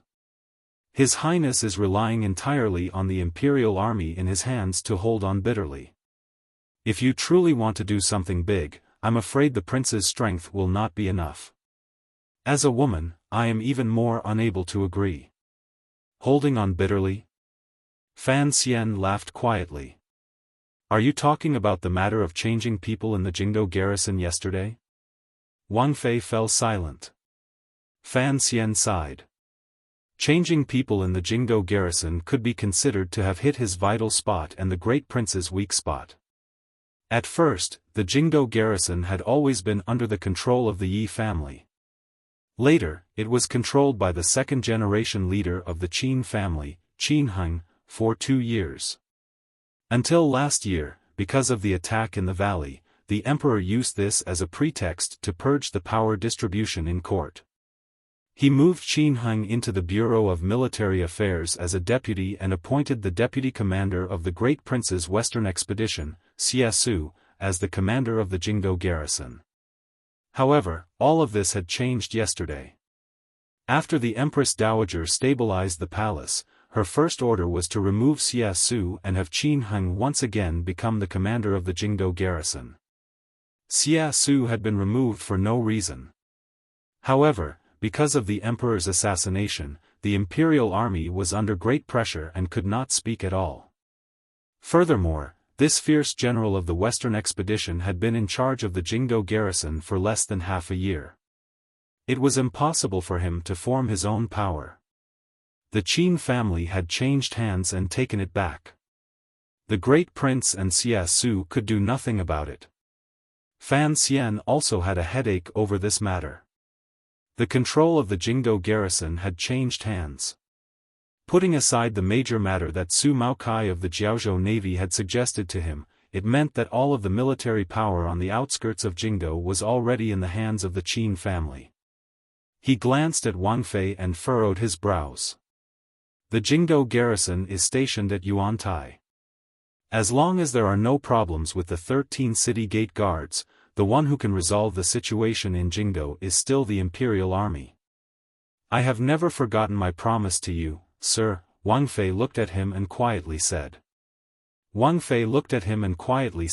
However, you have returned from Dong Mountain. You don't know how strict the palace in Jingdo is right now. The king is still able to barely control the imperial army because the Empress Dowager has not given an edict. Fan Xian was silent. Wang Fei continued, why is the Empress Dowager at ease letting the king control the imperial army? Because she knows that the king is a straightforward lover. He will not cause chaos or rebel. Without waiting for Wang Fei to finish, Fan Xian had already smiled. The current situation is that someone in the palace is rebelling. Wang Fei forced a smile and said, the problem is, whoever sits in Taiji Palace has the right to decide who is rebelling. If you, Duke of Danbua, were in the palace right now, by the Empress Dowager's side, reading the posthumous edict that has already been publicized today, I can guarantee that the king would be your strongest supporter. Take out the posthumous edict, Wang Fei suddenly urged. No matter how you look at it, if the posthumous edict is publicized right now, there is still a fighting chance. Otherwise, we can only continue to be passive. No, there are still many people who have not moved, such as my mother-in-law. Fan Xian calmly said. With the posthumous edict on me, it can at least maintain peace for a period of time. Once the posthumous edict actually comes out, then the two sides will have no choice but to fight openly. Wang Fei said with slight mockery, even at a time like this, does the Duke still want to maintain a calm and clear mind? Fan Xian smiled self-mockingly and said, I am not a stupid person. The reason why the posthumous edict hasn't been publicized is actually the same as what Wang Fei said earlier about the king's silence. He stared into Wang Fei's eyes and slowly said, Lady Ning is in the palace. Of course, the king cannot do anything. Don't forget, my wife and concubines are also in the palace. If we were to fight openly, neither the king nor I would be able to bear such losses.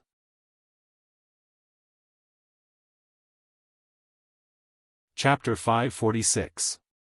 It is truly a sin to not be able to update when it is banned. I apologize to my readers and the website. I finally found some time today.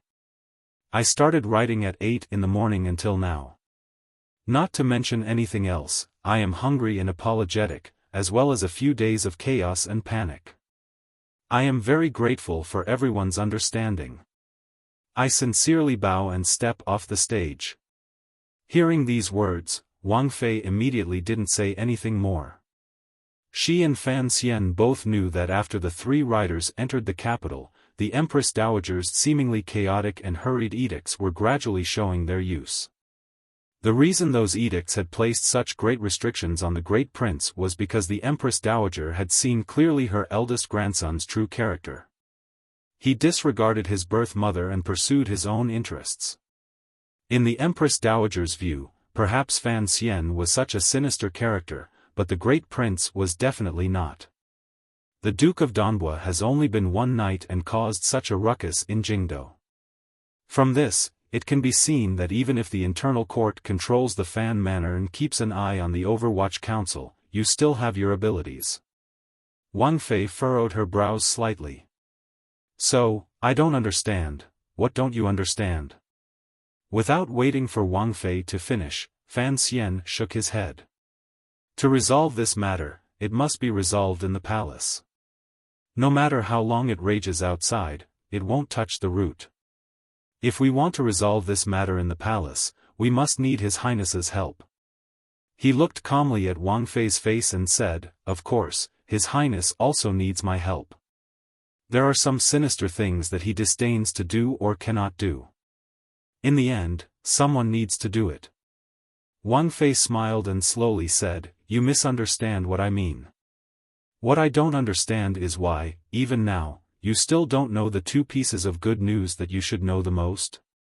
"What good news?" Fan Xian was slightly surprised. "The situation in the palace is much better than you imagine," Wang Fei said with her head slightly lowered. Wang Fei lowered her head slightly and said, "It's because the family you care about reacted much faster than you imagined." Fan Xian's pupils constricted slightly. His father, wife, and family were all controlled by the internal court. That was why he had sunk into the darkness after returning from Dong Mountain.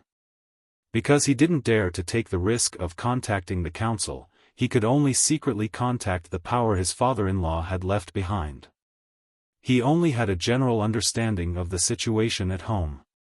Hearing Wang Fei's words, he knew that the Empress Dowager's idea hadn't been completely realized.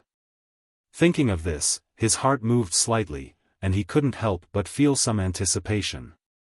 Wang Fei said seriously, "There were indeed soldiers stationed in the Fan Manor preparing to confiscate the property, but Minister Fan was not in the manor."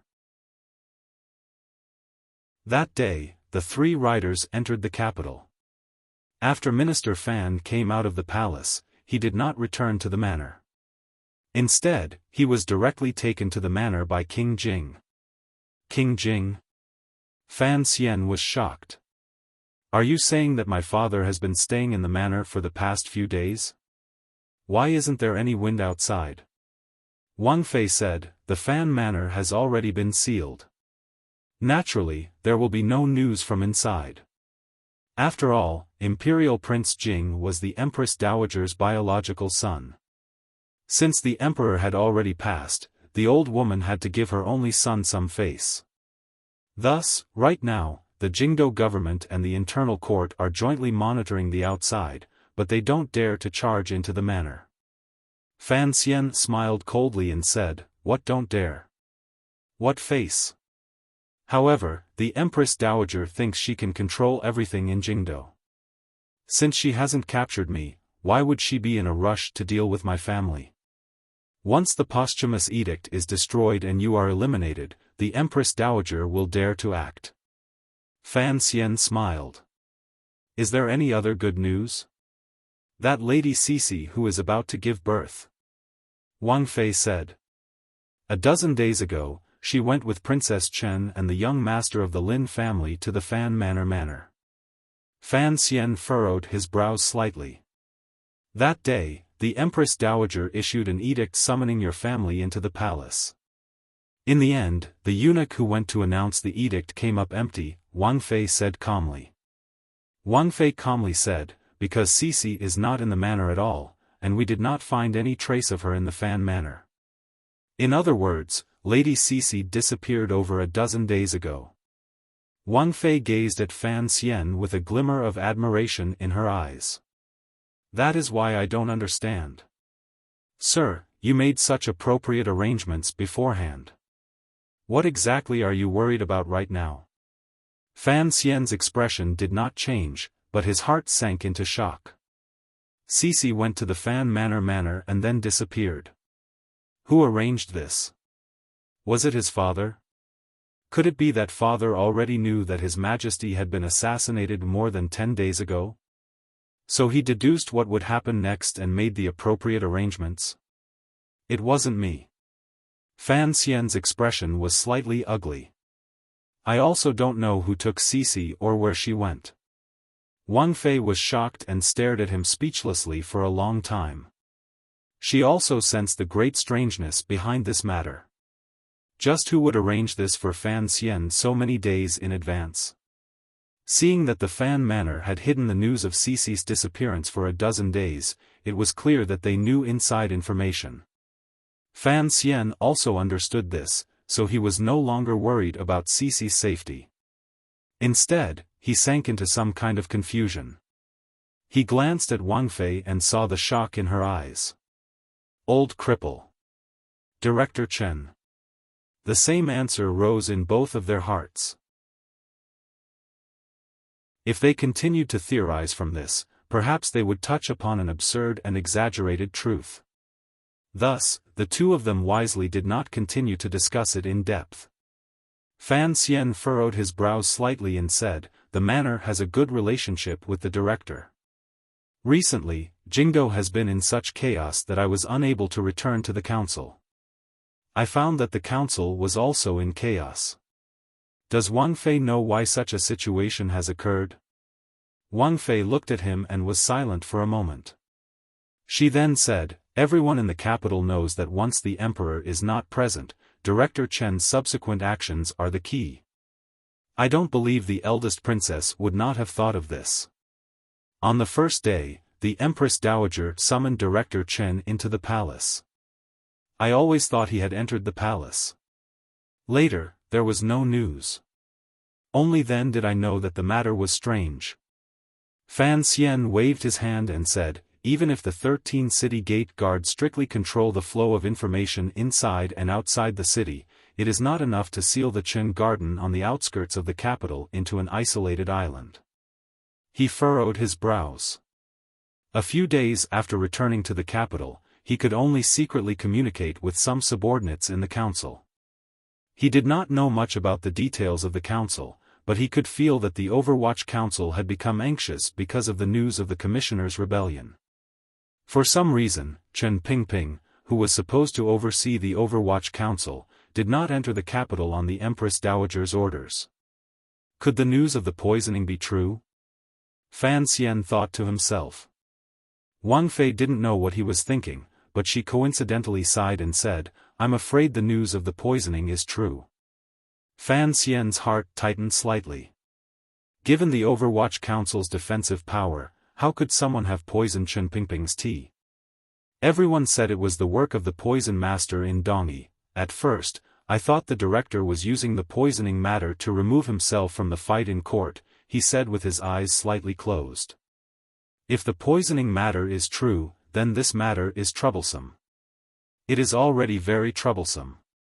Wang Fei gazed at him and quietly said, "The Empress Dowager still trusts Director Chen, but the poisoning matter is too coincidental. I'm afraid she will have some thoughts in her heart. If the Empress Dowager did not think Director Chen would stand on your side, I'm afraid she would not have chosen the Crown Prince so decisively and not leave any leeway in the middle." Fan Xian nodded. He and everyone else would suspect Chen Pingping's poisoning. Naturally, the Empress Dowager would also suspect it. Suspicion was like a thorn that would cause people more and more pain. Since the Empress Dowager was so suspicious of Chen Pingping, she would use her greatest power to suppress the Overwatch Council. Looks like Qin Heng's first mission after leading the Jingdo garrison was to watch over Qin Garden. It's hard to see that there has been no news from inside. Fan Xian's brows furrowed even tighter. As long as the Qin family's army did not enter Jingdo, there would not be major unrest in the royal palace. However, Chen Pingping, that old cripple, was also the person Fan Xian was most worried about. If the poisoning matter was true, no matter how strong the defenses in Qin Garden were, could they withstand the attack of the Qin Kingdom's elite troops? We have to hurry, Fan Xian said with his head lowered. Please tell the prince that sometimes he needs to make up his mind. What about my mother-in-law? Wang Fei looked at him. She had to ask Sir Fan Jr. to give a concrete promise. I will guarantee Lady Ning's safety, Fan Xian said each word clearly. Fan Xian enunciated each word clearly. What I want is the prince's determination. He has to understand that although the imperial army is under his control, there will always be Governor Yan's trusted aides. After a long time, the Empress Dowager will change him from the position of commander of the imperial army. He and I will just wait to eat sh*t. Eating sh*t was a crude phrase, but Wang Fei did not feel any disgust. She understood that the present situation was indeed sh*t. She gazed at Fan Xian's disguised face with confusion. Deep in the palace, everything was under the control of the internal court. What ability did Fan Xian have to say he could guarantee Lady Ning's safety? She understood that Princess Chen was also in the palace. Fan Xian would not use a big lie to sacrifice his wife's life. The 13 city gate guards are the key. Wang Fei pulled Fan Xian's teacup in front of her and quietly said, to stop the army loyal to the Empress Dowager from entering the capital, the person in this position must be on our side. Fan Xian's heart relaxed slightly. He knew that the woman across from him had finally decided to persuade her husband to carry out a change in the palace. Only then would they begin to discuss these specific matters. He thought for a moment and then said, as you know, I've never had much of a relationship with the military. I don't know what to do with the city gate guards. Wang Fei sighed. The prince's Western Expedition Army has long been scattered. He doesn't have much power in Jingdo. He is far from the Qin and Yi families. She paused and then said, of course, if Director Chen was in the capital, presumably he would have a way to influence the 13 city gate guards. Don't bring that up. Hearing Chen Pingping's name, Fan Xian pushed down the chill in his heart and shook his head. Since it is so, we must hurry and resolve the matters in the palace before the city gates open.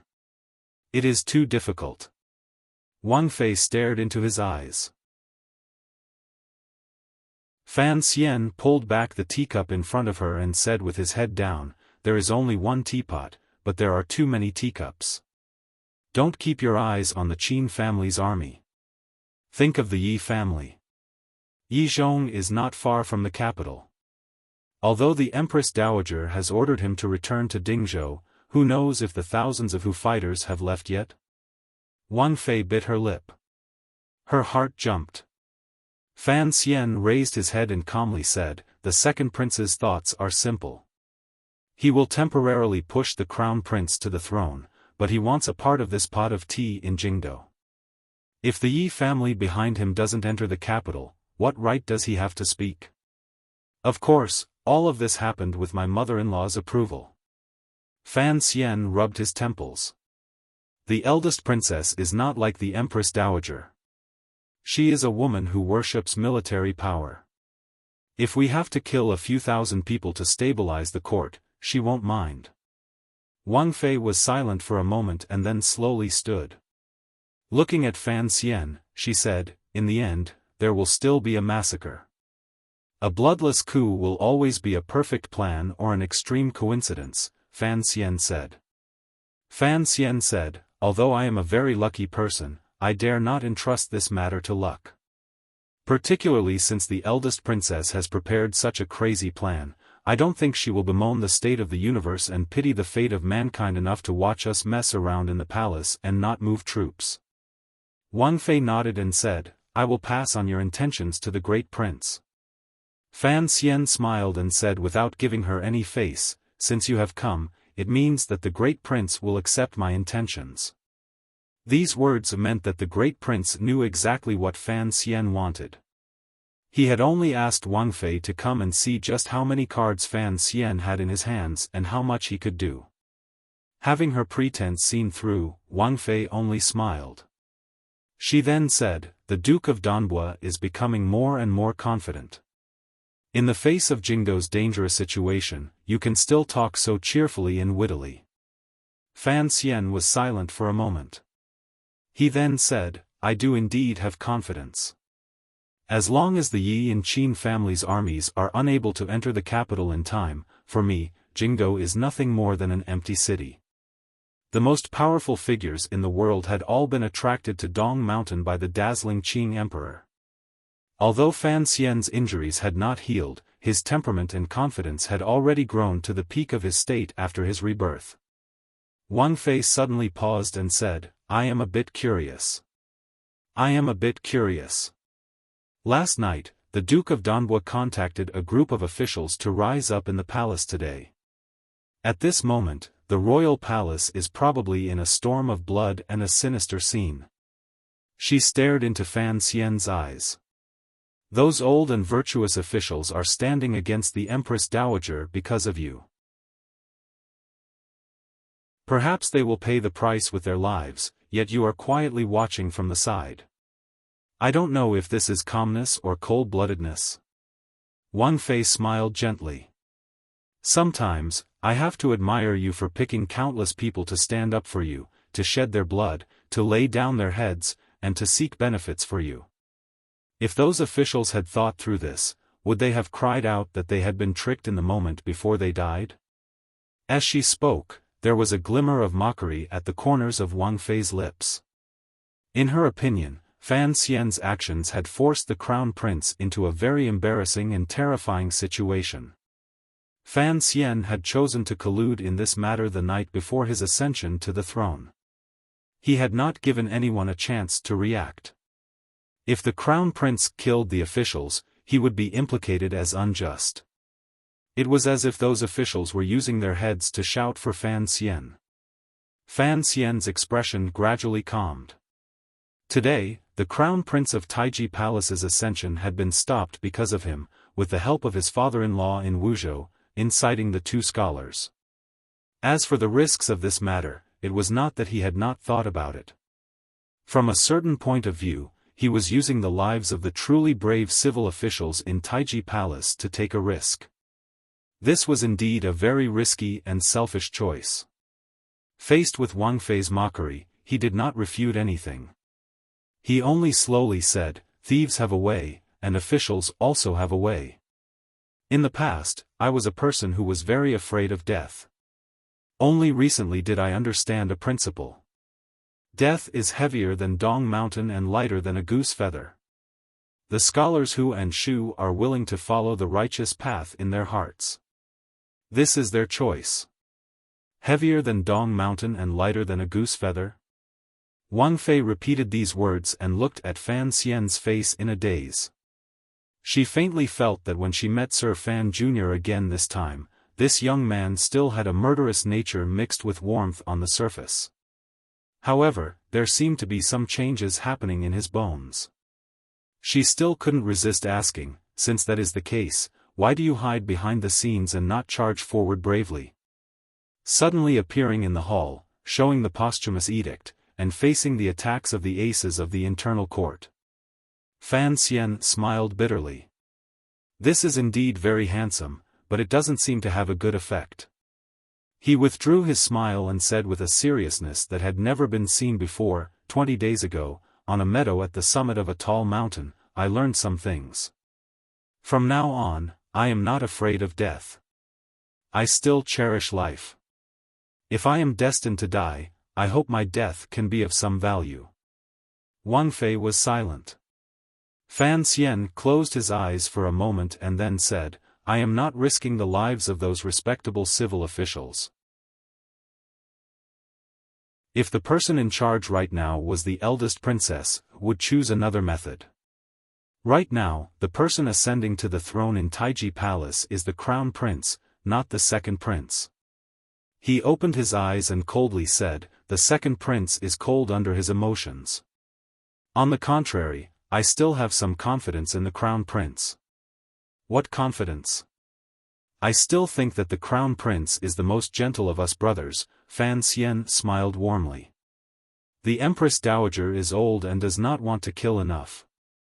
The Crown Prince is a good person, so I don't think the bloody scene you predicted will appear in Taiji Palace today. Fan Xian gave the Crown Prince in Taiji Palace a good person card. Wang Fei felt it was strange. She shook her head and prepared to leave. Before she left, Fan Xian called her back and called Ma Suasua out of the room. He warned Wang Fei seriously, "I won't stay in one place in Jingdo. I won't come back to Yangzong Alley, but I am worried about her safety. I hope you can take her back to the manor." Wang Fei was slightly surprised. She hadn't thought that Fan Xian would be thinking about Ma Suasua's safety. She also hadn't thought he would make such a request. Ma Suasua also looked at Fan Xian in shock. Fan Xian said, "The manor is currently the safest place in Jingdo. It is not just because the royal army is in your hands. Wang Fei, you should understand what I am referring to." Wang Fei slowly lowered her head. This time, there was the shadow of a large power in the Qing kingdom.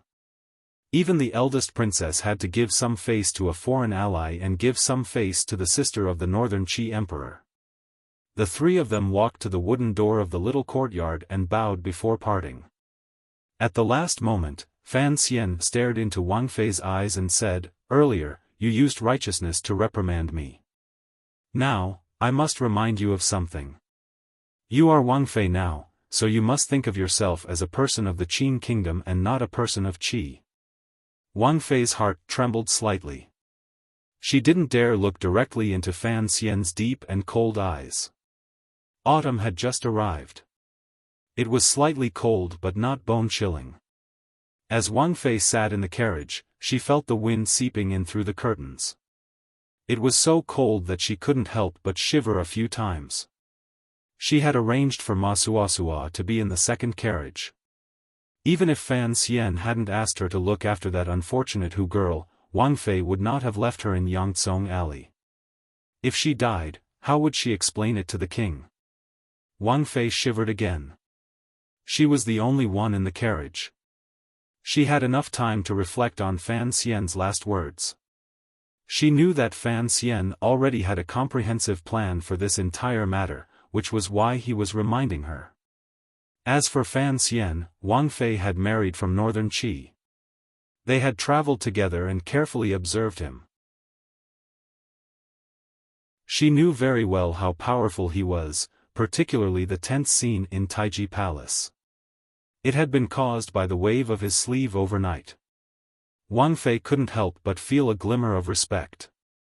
Presently, the powers behind Fan Xian were being watched by the palace and could not act on their own. Yet, he was still able to create such a large ruckus. Wang Fei truly didn't know what other trump cards Fan Xian was hiding. Thus, she decided to stand firmly by the king's side and behind Fan Xian. Things like history always followed the victors. The carriage returned to the manor. Wang Fei brought Ma Suasua into the back garden and called for servants to arrange a residence for the Hu girl. She brought her alone to the lakeside and walked into the pavilion in the center of the lake. Half a year ago, this pavilion had held all of the children of the royal family other than the crown prince. That short period of peace in the emperor's family had long turned into a bubble because of the Qing emperor's death. The emperor's children were all searching for a way to kill their brothers and sisters. Wang Fei sighed and sat by the window. Facing the person who had been waiting in the pavilion, she said, "Has there been any news from the king's side?" The person replied respectfully, "There have been some strange movements in the imperial army. According to the deputy, the king is guarding the palace walls. He should be able to suppress those people." The person was wearing normal clothing. He was probably a housekeeper. He spoke very respectfully to Wang Fei, but there was a presence that a servant should not have between his brows. He quietly said, "Princess, did you see that person earlier?" Princess? Only a person who would call Wang Fei so naturally could be a Qi person. Wang Fei nodded silently. A moment later, she suddenly said, maintain peace with the eldest princess's side for now. Don't say anything. The person furrowed his brows slightly and said, I am under the emperor's strict orders to help the princess control the situation in the Qing kingdom. Since Fan Xian has already appeared, we must inform the eldest princess. Wang Fei looked at him and slowly said, I don't know what Shangjing is thinking. I only know that Fan Xian cannot die for now. From this conversation, one could discover that this housekeeper-like person was a spy that Northern Qi had sent to Jingdo. He was an important figure responsible for contacting the eldest princess's side during the Qing kingdom's internal strife. The person's expression was slightly cold. Looking at Wang Fei, he said, Princess, please remember, you are a citizen of the Qi kingdom. Don't let your emotions affect your decisions. Wang Fei smiled coldly at him and said, I am thinking for your sake. If Fan Xian truly dies, do you think the emperor will spare you? The person sucked in a cold breath and didn't understand the meaning of these words. Thinking about it carefully, the young emperor of Northern Qi did indeed value Fan Xian greatly. But, if he wanted to fulfill the emperor's wishes, what would happen if Fan Xian didn't die? He said in a heavy voice, the emperor has strict orders that the Qing kingdom must fall into chaos. The emperor believes that Chen Pingping will certainly stay hidden until the end. If Fan Xian doesn't die, Chen Pingping, Fan Jian, and the former prime minister in Wuxia will not go crazy. After the Qing emperor dies, the only truly powerful figures in the Qing kingdom are the eldest princess, Li Yunrui, and those three old men. The person lowered his head and spoke faster and faster. Presently, the Qing court and Empress Dowager are keeping an eye on Chen Pingping and Fan Jian, preventing them from acting rashly. Once something actually happens to Fan Xian, I'm afraid even the Qing royal family won't be able to suppress these two people. As long as the Qing kingdom truly falls into chaos, regardless of who wins or loses in the end, it will be good for the Qi kingdom, the person said with his head lowered. The man lowered his head and said, the death of the Qing emperor is one of the sources of chaos. Fan Xian's death will light the last fire. Is this the brocade guard's intention or the emperor's? Wang Fei's gaze wavered. This matter has not been handled by the commander of the guard. It is all the emperor's personal will. Although the emperor has not said it explicitly, his intentions are clear. Presumably, he has thought of Fan Xian dying. Then, which side does the Qi kingdom favor as the victor? The person raised his head and was silent for a moment. He then said, we favor Fan Xian's side as the victor, so Fan Xian must die. Why? Wang Fei asked in surprise. Even if you help him, he cannot defeat the powerful armies of the Yi and Qin families. I don't dare rashly guess the emperor's intentions, the person said calmly. But, presumably, the emperor has confidence in Chen Pingping. Alright, even if it is as the emperor says, Fan Xian dies, Jingdo falls into chaos, and Director Chen borrows celestial soldiers and generals. Wang Fei furrowed her brows and said with slight mockery, if the eldest princess's side loses and the people behind Fan Xian regain control of the Qing court, so what? It would probably be better for Fan Xian to be alive. If they win, given Fan Xian's good relationship with our court, the world will probably be peaceful for decades. The person stared at Wang Fei in a daze. A moment later, he said, Princess, do you really not understand the emperor's intentions? What do I mean? Wang Fei furrowed her brows slightly. The person quietly said, everyone's eyes are on the crown prince, the second prince, the third prince, and Fan Xian. If it truly becomes a mess, the prince controls the imperial army. Additionally, he has always been on good terms with Fan Xian. Director Chen sees him as a nephew. Minister Fan's pain of losing his son, no matter how you look at it, the prince has the greatest chance. Wang Fei's body shook and she sucked in a cold breath. Looking at the top of the person's head, only now did she understand that her brother, far away in Shangjing, was planning such a sinister and terrifying deal. Her brother in Shangjing definitely did not just want to kill his peers on the dragon chair. If one Qing emperor died and another Qing emperor was reborn, as long as the Qing kingdom's national strength was not damaged, the situation between the three countries would not change. If the great prince of the Qing kingdom actually succeeded the throne, he would marry the great princess of northern Qi and have the blood of Dongyi in his body. Would the future Qing kingdom still be the overbearing Qing kingdom it was now? Wang Fei held her forehead. The depths of her heart were filled with shock. She had not known that her young and inexperienced brother had such shrewdness to have embroidered so many things that suited her on the outside of this web. The prince won't do it. She held her forehead and sighed. The person said with a dark face, if Fan Xian dies at the hands of the eldest princess, the prince will probably feel despair for his brothers. Sorrow is sometimes a power that can stimulate one's ambition. No. Wang Fei suddenly raised her head and resolutely said, "You don't understand. The emperor also doesn't understand what kind of person the prince is. Fan Xian cannot die. I don't care what Shangjing's plan is, but at least Fan Xian's whereabouts cannot be revealed from my side." The person glanced at Wang Fei with slight pity and apology. He knew that if this really happened and the prince found out that Wang Fei had betrayed Fan Xian, there would probably be big problems between husband and wife. No wonder Wang Fei firmly did not allow this. However, he lowered his head and bowed. "Apologies, princess. I will take full responsibility for this matter. When the carriage left Yangzhong Alley earlier, I had already notified the eldest princess of the Qing kingdom." Wang Fei's body shook. She stared at the person in disbelief. Her gaze quickly passed through the window and toward the clear sky outside the manor.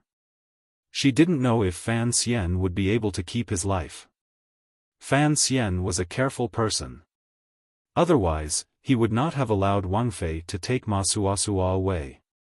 After all, he could not imagine that Wang Fei, who already saw herself as mostly a Qing person, still had a pure Qi person by her side. Given his relationship with the Northern Qi Emperor, even if Northern Qi had participated in the assassination of the Qing Emperor, he still thought that Northern Qi would not target him. Thus, he stayed a little longer in the courtyard in Yangzhong Alley until the sky gradually darkened. Only then did he put on a normal straw hat and walked out of the courtyard and the alley. Amidst the white banners between the private residences, he headed in the direction of the first bureau of the Overwatch Council. He decided to take the risk to find Mu Tai. The silence in Chen Garden outside Jingdo made him feel a glimmer of inauspiciousness. Perhaps everyone in the world would think that Chen Pingping was still silently enduring and waiting, but Fan Xian did not think so. Distance created a sense of beauty and mystery. Fan Xian, who was incomparably close to the crippled old man, knew that Chen Pingping was old and did not have much time left in his life. At such a time, he was truly worried about the safety of Chen Garden. Chen Garden was on the outskirts of Jingdo and did not have tall palace walls. Even if the 500 Black Knights were not far from the garden, how could they stand against the Qing military's attack? His mood was anxious, so he didn't pay much attention to his surroundings.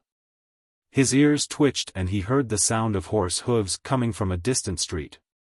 Only then did he know that his whereabouts had finally been caught by the eldest princess for the first time. Fan Xian turned his head and used his professional gaze to immediately see the 3 spies following him not far to his right. He furrowed his brows and turned into a small alley behind him, trying to disappear among the layers of private residences in Jingdo before they closed in. The 3 spikes followed him without fear of death. Fan Xian turned his body. His left hand sliced out horizontally and chopped down on the throat of the person closest to him. There was the sound of bones breaking as the person fell limply to the ground. Immediately after, he kicked the second person's genitals. His left hand dug in, and a crossbow bolt flew out from his sleeve and pierced into the third person's eye socket. He acted very casually, cleanly and clearly, but also incomparably fast. He didn't give the three people any time to sound the alarm. Fan Xian knew that there were eldest princess people beside him, so he didn't stop. His left hand stuck to the stone wall beside him and prepared to flip onto the eaves. A person flew down from the sky. A metal palm the size of a cattail leaf fan headed toward Fan Xian's face. The wind from the palm was like a knife. It made Fan Xian's eyes narrow and his face hurt. Only now did he understand that his words earlier in the council and Wang Fei had been a bit overconfident. The top aces in the world had probably all been destroyed on Dong Mountain. However, Jingdo was a place of hidden dragons and crouching tigers. The aces of the military still came in an endless stream. For example, the palm coming right now was at least at the 8th level. Fan Xian narrowed his eyes and flipped his palm to meet it. The two palms faced each other without a sound. It was as if they were stuck together. In the next moment, he took a deep breath and relaxed his knees slightly. Threads of dust shook out from under his cloth shoes. There was a muffled thud.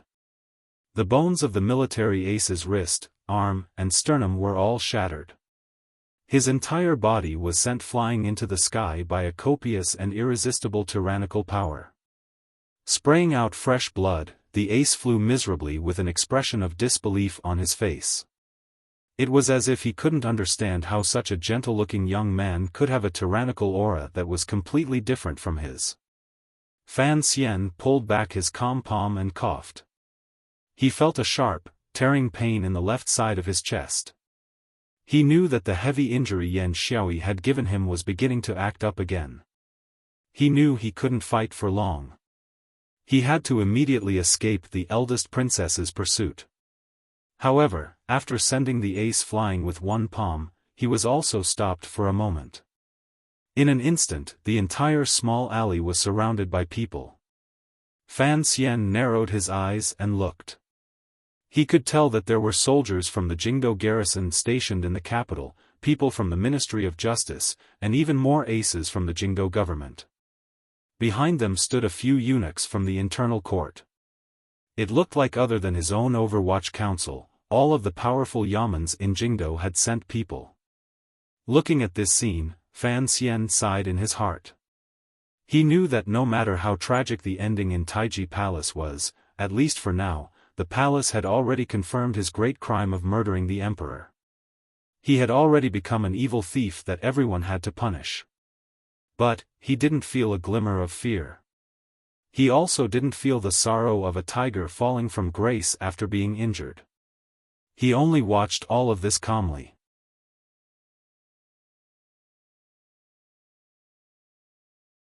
Chapter 547.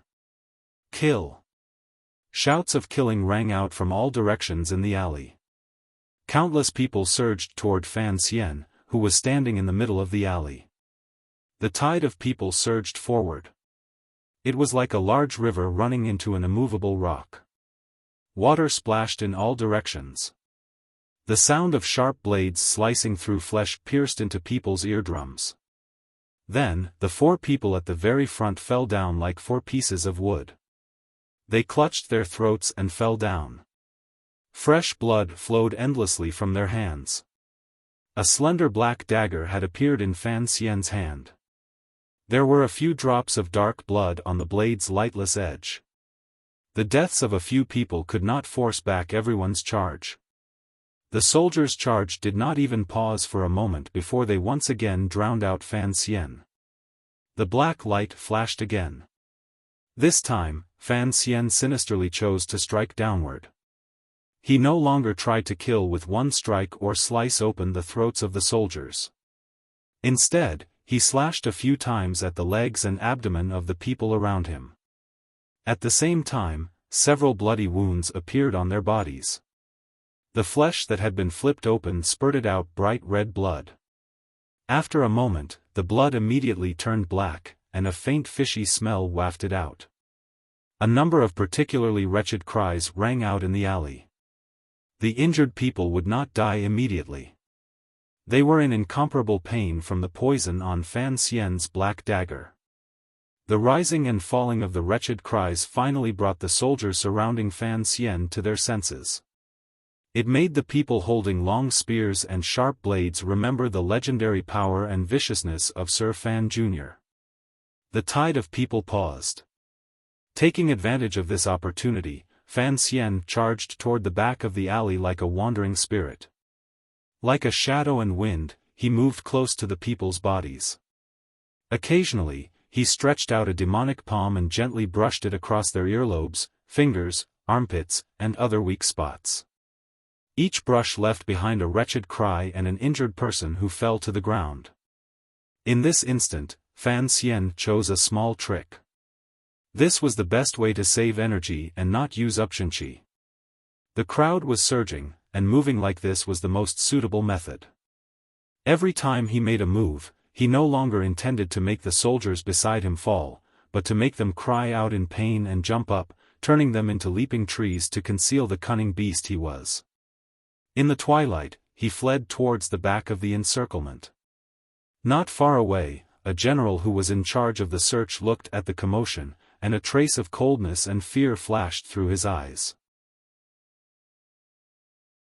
He had never imagined that there would be someone in this world who could turn himself into a wandering soul, who could pass through the crowd of people who were chasing after him under the watchful eyes of the public, leaving behind a trail of blood, and taking away fresh lives. But this person seemed to be so casual, as if he was walking through a field of flowers without a single leaf touching him. Fan Xian didn't even have a single wound on his body, and he had already killed and injured more than 20 people. Amidst the chaos of the encirclement, he had forcefully advanced a distance of 30 meters. Stop him. The general looked at the commotion that was getting closer and closer. His pupils constricted and he roared in a hoarse voice, "Kill the traitors." The sound of a crossbow being knocked rang out. In such a noisy environment, it actually appeared very weak, but it was particularly terrifying. In the crowd, Fan Xian, who was holding a dagger with 3 fingers and gently making intimate contact with the soldier's muscles, heard the sound of the crossbow outside the encirclement. His right hand paused for a moment. His ears accurately captured a familiar sound, so his heart tightened and caused his right hand to pause for a moment. It stabbed into the chest of a bailiff who was leaping toward him in fear and forgot to pull it out. Jingdo strictly forbade the use of crossbows, except for the Overwatch Council, which had been specially permitted by edict. Hearing this sound, Fan Xian knew that the eldest princess had already mobilized the power of the army through the Qin family or the Yi family to sneak into Jingdo. He didn't have time to think about the problem of the 13 city gate guards. Instead, he unconsciously felt a chill. The extreme danger of the attack in the valley had left a deep impression on him. This thought only lasted for a moment. In the next moment, his foot stomped down and landed heavily on the hard stone ground with a bang. With just one foot, the square, hard stone slab split open in the middle. The corners of the slab rose up and headed toward the bodies of the soldiers leaping toward him. When he moved through the encirclement, it appeared easy and casual. In reality, he was moving with unusual speed and powerful, precise control. That was why he needed such a powerful and tyrannical kick to stop his body that was moving at high speed. The stone slab split open. In that instant, his body also changed from a fast speed to an unusual stillness. The change between these two extreme states even made the air around him involuntarily make a tearing sound. The surrounding soldiers that had been following him like a ripple did not keep up in this instant. Wretchedly, they fell forward, leaving an empty space 3 feet in front of Fan Xian's body. Thud, thud, thud. The sound of breaking wind rang out. Dozens of sinister and terrifying crossbow bolts grew under Fan Xian's feet like crops. They narrowly missed his body. His right hand continued to stab horizontally. The body of the bailiff hanging from the dagger was suddenly thrown forward by the sudden decrease in speed. His flesh sliced through the sharp black dagger. With a hiss, half of his body was sliced open. He fell heavily to the ground, splashing out countless amounts of blood. The soldiers behind Fan Xian could not stop their feet and directly crashed into his suddenly still body. He pulled back his elbow. Two muffled sounds rang out, and two figures were sent flying into the sky, shattering into pieces in the dusk sky, drawing countless shocking arcs in the air. Before the next round of crossbow bolts arrived, Fan Xian glanced at the general at the end of the alley from a distance. The tip of his foot pushed off the ground. Unexpectedly, he followed the two broken shadows he had sent flying and flew in the opposite direction toward the sky above the alley. The general felt Fan Xian's icy gaze from a distance and couldn't help but shiver. Gritting his teeth, he said viciously, "Wolf Camp, go, don't let him escape." In midair, the shattered pieces of bone and flesh fell to the ground with a clatter. Immediately after, whooshing sounds broke through the air. A dozen aces flipped onto the eaves and chased after Fan Xian, who was running on the eaves of the commoners not far away. In a moment, the aces of the Jingdo government and the Ministry of Justice led most of their subordinates and followed the path on the ground in relentless pursuit. "I want him to die." Inside Guangxin Palace in the royal palace, the eldest princess, who had returned to her layers of muslin curtains, said these words expressionlessly. The him in her words referred to Fan Xian, who was fighting guerrilla warfare with her in Jingdo. As long as Fan Xian did not die, it would be difficult for the eldest princess's expression to show a smile. "There seems to be a problem in Chen Garden," the eunuch beside the eldest princess said in a low voice. The eunuch beside the eldest princess said in a low voice, "The most important thing is that there seems to be a problem with the information transmission from Dongshan Road. It's already been 3 days, and the last news was 3 days ago." A strange flush suddenly flashed across Li Yunrui's cold and beautiful face. This flush was like the rosy clouds on the horizon. Blown by the night wind, it immediately disappeared, becoming the last smear of whiteness before night fell. The corners of her lips twitched slightly. In a quiet voice, she said, "I only want Fan Xian to die. You don't have to worry about the Overwatch Council." "Yes, Your Highness." The eunuch bowed respectfully and then raised his head. It was one of the Qing Emperor's trusted eunuchs, Eunuch Ho, who was on the same level as Eunuch Yao. The eldest princess looked at Eunuch Ho's face with a slight smile and said, "You set that fire in the Eastern Palace very well. I want to see how well you set this last fire in Jingdo." After the Battle of Dong Mountain, no one knew if Eunuch Hong was dead or alive. Eunuch Yao must have already followed the Qing Emperor to heaven. In the present royal palace, the eunuch with the highest seniority, the most power, and the most trust of the Empress Dowager was Eunuch Ho. In the past, the Fan Manor and Lady Lu had spent a great deal of money to win over Eunuch Ho. Who would have thought that all this money would be wasted? From the beginning, he had been the eldest princess's person. The Qing Emperor and Fan Xian had long guessed who had set the fire in the Eastern Palace, but they had not thought of Eunuch Ho. Eunuch Ho bowed respectfully and said, "I will ask the Empress Dowager to issue an edict. However, my words do not have much power. At most, the Empress Dowager can issue an edict to the Imperial Army to join the search." He raised his head and carefully glanced at the eldest princess. "As you know, we have already used all the power we can.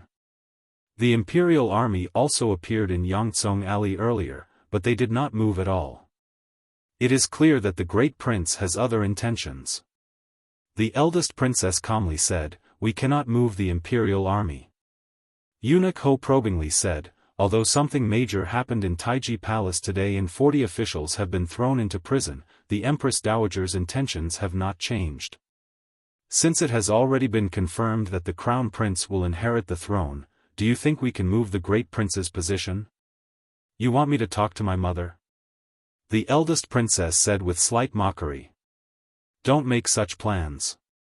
Presently, the Jingdo garrison is in my hands. The 13 city gate guards are still wavering. The Qin and Yi family armies are only a few days away from the capital. If even the commander of the imperial army is changed, how can my mother be at ease? As long as Lady Ning is well behaved in Hanguang Palace, the imperial army will belong to the great prince, the eldest princess coldly said. Mother has to find some balance.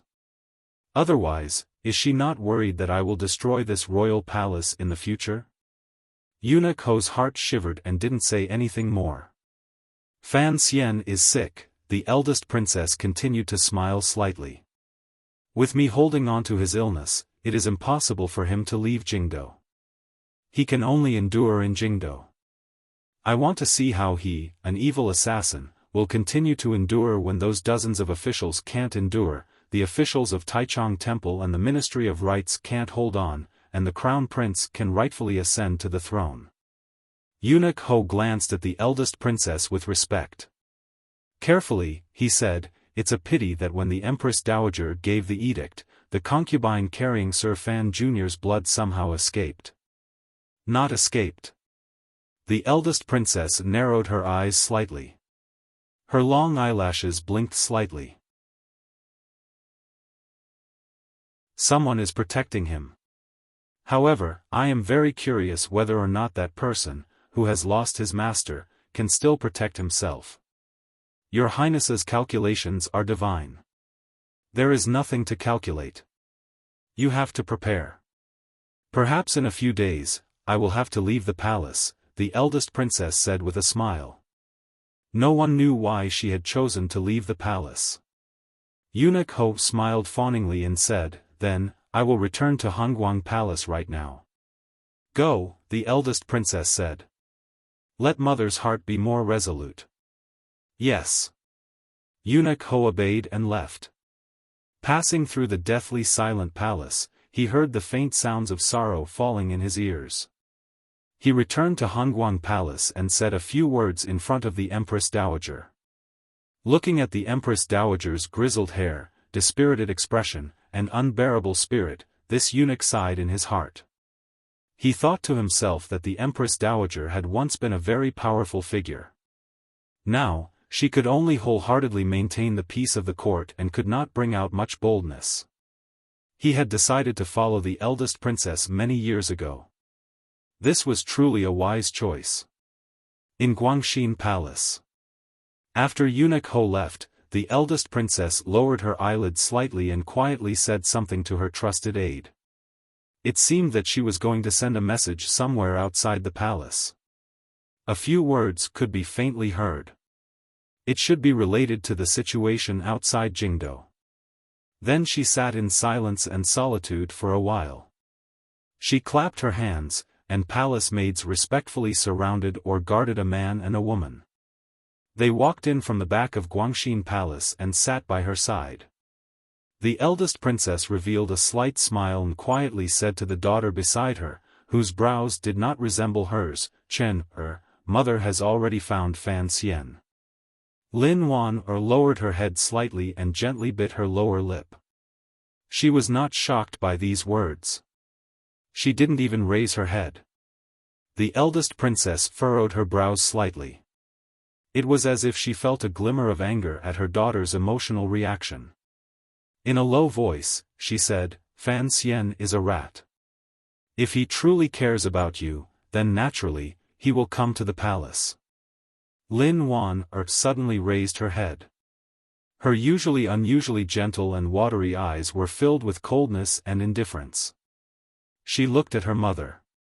It was as if there were two knives digging into her mother's heart. Word by word, she said, you asked for me from Hanguang Palace. I had thought you still had some mother-daughter feelings. So, you used your own daughter as bait.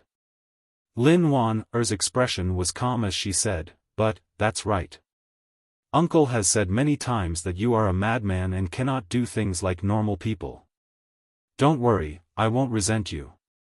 She smiled gently and appeared very calm. For a madman like you, resentment is an unnecessary emotion. Is that so? Li Yunrui slowly closed her eyes. I gave birth to you. Of course, you have no right to resent me. Cece, that be *tch, isn't she living well outside? Why does the Fan Manor only protect her and not you? If you want to resent someone, you should resent your husband and your in-laws. Lin Wan's legs trembled slightly. You've made a mistake. Perhaps no one thought you would act against your own daughter. The sound of metal colliding came from under her legs. It was as if someone had shackled them. Li Yunrui calmly said, if Fan Xian died, everything would be easy. Is that so? Unfortunately, you will never be able to kill him. Since he was able to come back alive from Dong Mountain, he will certainly live on. A confident glow rose to Lin Wan's face. The eldest princess furrowed her brows. Some people's lives are not in their control. I have never worried about my good son-in-law. Even though he has lived so brilliantly these 2 years, I am still not worried. She glanced at her daughter and then at Dabao, who was sitting by her daughter's side with his shoulders drawn back in fear and his mouth trembling unconsciously. A glimmer of disgust flashed through her eyes. I understand my son-in-law too well, Li Yunrui coldly said. As long as you and Dabao are here, other than death, what other way out does he have? Oh, I didn't think that you would think Ji would be so sentimental. Lin Wan gazed calmly into her mother's eyes. I am his wife. I don't even hope that he would be stupid enough to give up his life because of your methods. I don't know where your confidence comes from. You don't understand. No one understands, the eldest princess calmly said. The eldest princess calmly said, perhaps Fan Xian is a hypocritical person to the bone, but for some of the people around him, on the contrary, he is extremely passionate. She paused and then smiled. I won't underestimate him. I will make preparations for him to truly turn things around. In a few days, he may have the opportunity to turn the royal palace upside down. Thus, I will take you and Dabao out of the palace and have him crawl into this bucket himself. Lin Wan looked at her calmly. Looks like you have already taken control of the 13 city gate guards. The Qin and Yi family's armies can enter the capital at any time. The eldest princess was slightly startled before she smiled. My daughter is indeed a little like me. You see things very accurately. Lin Wan slowly lowered her head. She knew that Fan Xian would certainly think of a way to enter deep into the heart of the royal palace and use the great prince's imperial army and his spies in the palace to turn things around in one move. Unexpectedly, her mother did not care at all about the gains and losses of the royal palace. Instead, she had the idea of having all of the enemy forces fall deep into the palace and then counterattack with a large number of soldiers. What exactly do you want? Lin Wan suddenly raised her head and said with a glimmer of mockery, it makes no difference to you whether the crown prince or the second brother is the emperor. However, what exactly do you want? What do I want? The eldest princess suddenly narrowed her eyes and stared at a certain wall in Guangxin Palace. After a moment of silence, she said, I want everyone in the world to know that in this world, there are some women who can do extraordinary things without a man. She turned her head to look at her daughter and quietly said, not having a man is nothing. After Fan Xian dies, you will still be a high and mighty princess, so there is no need to start grieving ahead of time. I don't know what I will be like after my man dies. Will I be unable to suppress my sorrow? Lin Wan suddenly smiled and held her brother's soft left hand. She lowered her head and didn't even glance at her mother. But, I know, mother, after you lose your man, you will truly go crazy. So, it is best if you keep these teachings for yourself. How dare you? The eldest princess' beautiful face became icy. What nonsense are you saying? Isn't that so? Lin Wan said calmly and mockingly. Uncle wanted to strangle you to death on that wall? Now that he has died because of you, do you feel both happy and wronged and want to scratch up your face? I am not someone who doesn't know anything, Lin Wan said mockingly. It is just that I hate these things. So, mother, you are essentially a pitiful person who can't survive without a man. Why put on an act? After a moment of silence, the eldest princess suddenly opened her mouth and said coldly, after all, you are my daughter. You didn't bring me any benefits. Just by angering me, do you think I would kill you? However, I must admit that your words are very powerful. She suddenly sighed and gently caressed her daughter's slightly thin cheeks. I haven't been with you for long enough, so I didn't realize that my dear daughter is actually such a powerful character. Lin Wan gazed calmly into her eyes. A moment later, she said, I am a person without power, so I can only use words. Perhaps you will succeed, but it is impossible for you to make me admire you at all. She was very calm and proud with confidence. Her lips were pressed tightly together. Suddenly, De Bao quietly muttered beside her, Sister, you're hurting my hand. The eldest princess smiled and then quietly said, Good daughter, don't be so angry. I will have Fan Xian die in front of you. When the time comes, you will be even angrier. She gently patted Lin Wan's icy face. Fan Xian found that he had sunk into a sea of people's war. Even if 80% of the Jingdo people thought he had been wronged, there were still 20% who truly saw him as a heinous and unforgivable traitor who had assassinated the emperor, colluded with foreign countries, and sold out the country. There were too many people in Jingdo. Even if it was only 20%, it was enough to gather into a terrifying power.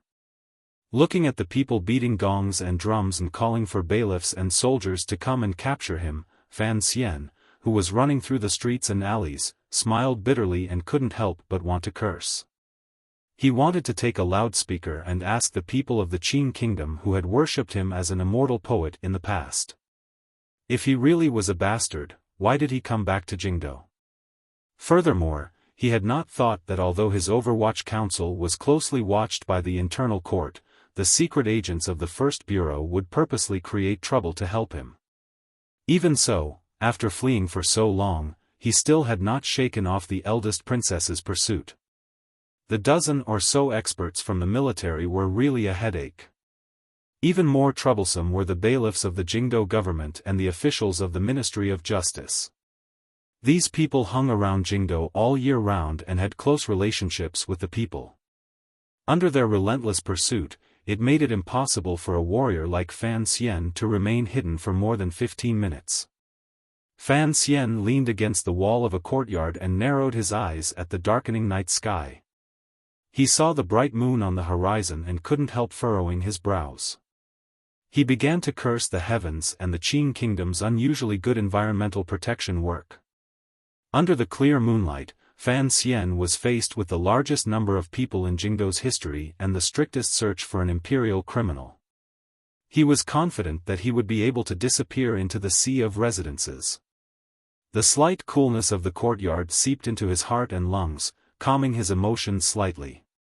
It also made him cough. His injuries had not healed and he had forcefully mobilized the tyrannical Zhenqi. Even though his body was made of iron, he still felt a glimmer of fatigue. The clamor of soldiers and horses came from the street not far away. There were shouts. It was probably another enthusiastic patriotic citizen pointing the direction Fan Xian had escaped into the government. If it was just escaping, Fan Xian had enough confidence that he could even fight guerrilla warfare in Jingdo with the eldest princess's side for half a month. He was confident that he wouldn't be caught. He could even slowly assassinate the important enemies one by one like a spring dream without a trace. But, his wife and family were under house arrest in the palace. Outside the palace, he had some misgivings. He had to hurry and find a peaceful place to contact his own forces and obtain precious information. He had to follow the right path of evading and escaping. At present, with the eldest princess's relentless pursuit, it was clear that it would not allow him to find a safe place to temporarily stay. It wasn't that Fan Xian didn't have suspicions about the exposure of his whereabouts. However, the journey was dangerous and hurried. He had no time to consider these things. The sounds of people outside grew closer, and there was also the sound of horses. Fan Xian turned his head to glance at the corner of the alley. His left hand dug into the skin of the wall. Circulating his jinqi, he dug out a few pieces of rock and flicked them toward the wall in the corner. With a light pop, a few inconspicuous marks appeared on the wall in the corner. It seemed that someone had crawled over there. Fan Xian's fingers curled. His entire body floated up like a large bird and flipped over the side of the wall. He had already investigated clearly. Behind this wall was a decent manor. Looking at the furnishings, it seemed to be the family of an official.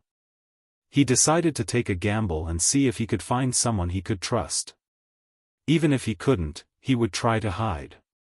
Flipping over the wall, he walked past the fake mountains and flowing water. He went up to the second floor and entered a room filled with the scent of books. The sound of soldiers and horses outside the courtyard grew louder and louder. Fan Xian didn't have time to think. He turned around a bookshelf and a black dagger was pressed against a person's neck. His luck was not that good. It was impossible for him to find someone he could trust in the vast sea of people in Jingdo. However, his luck was not that bad. He had thought that this was a study and the person inside was the owner of the house.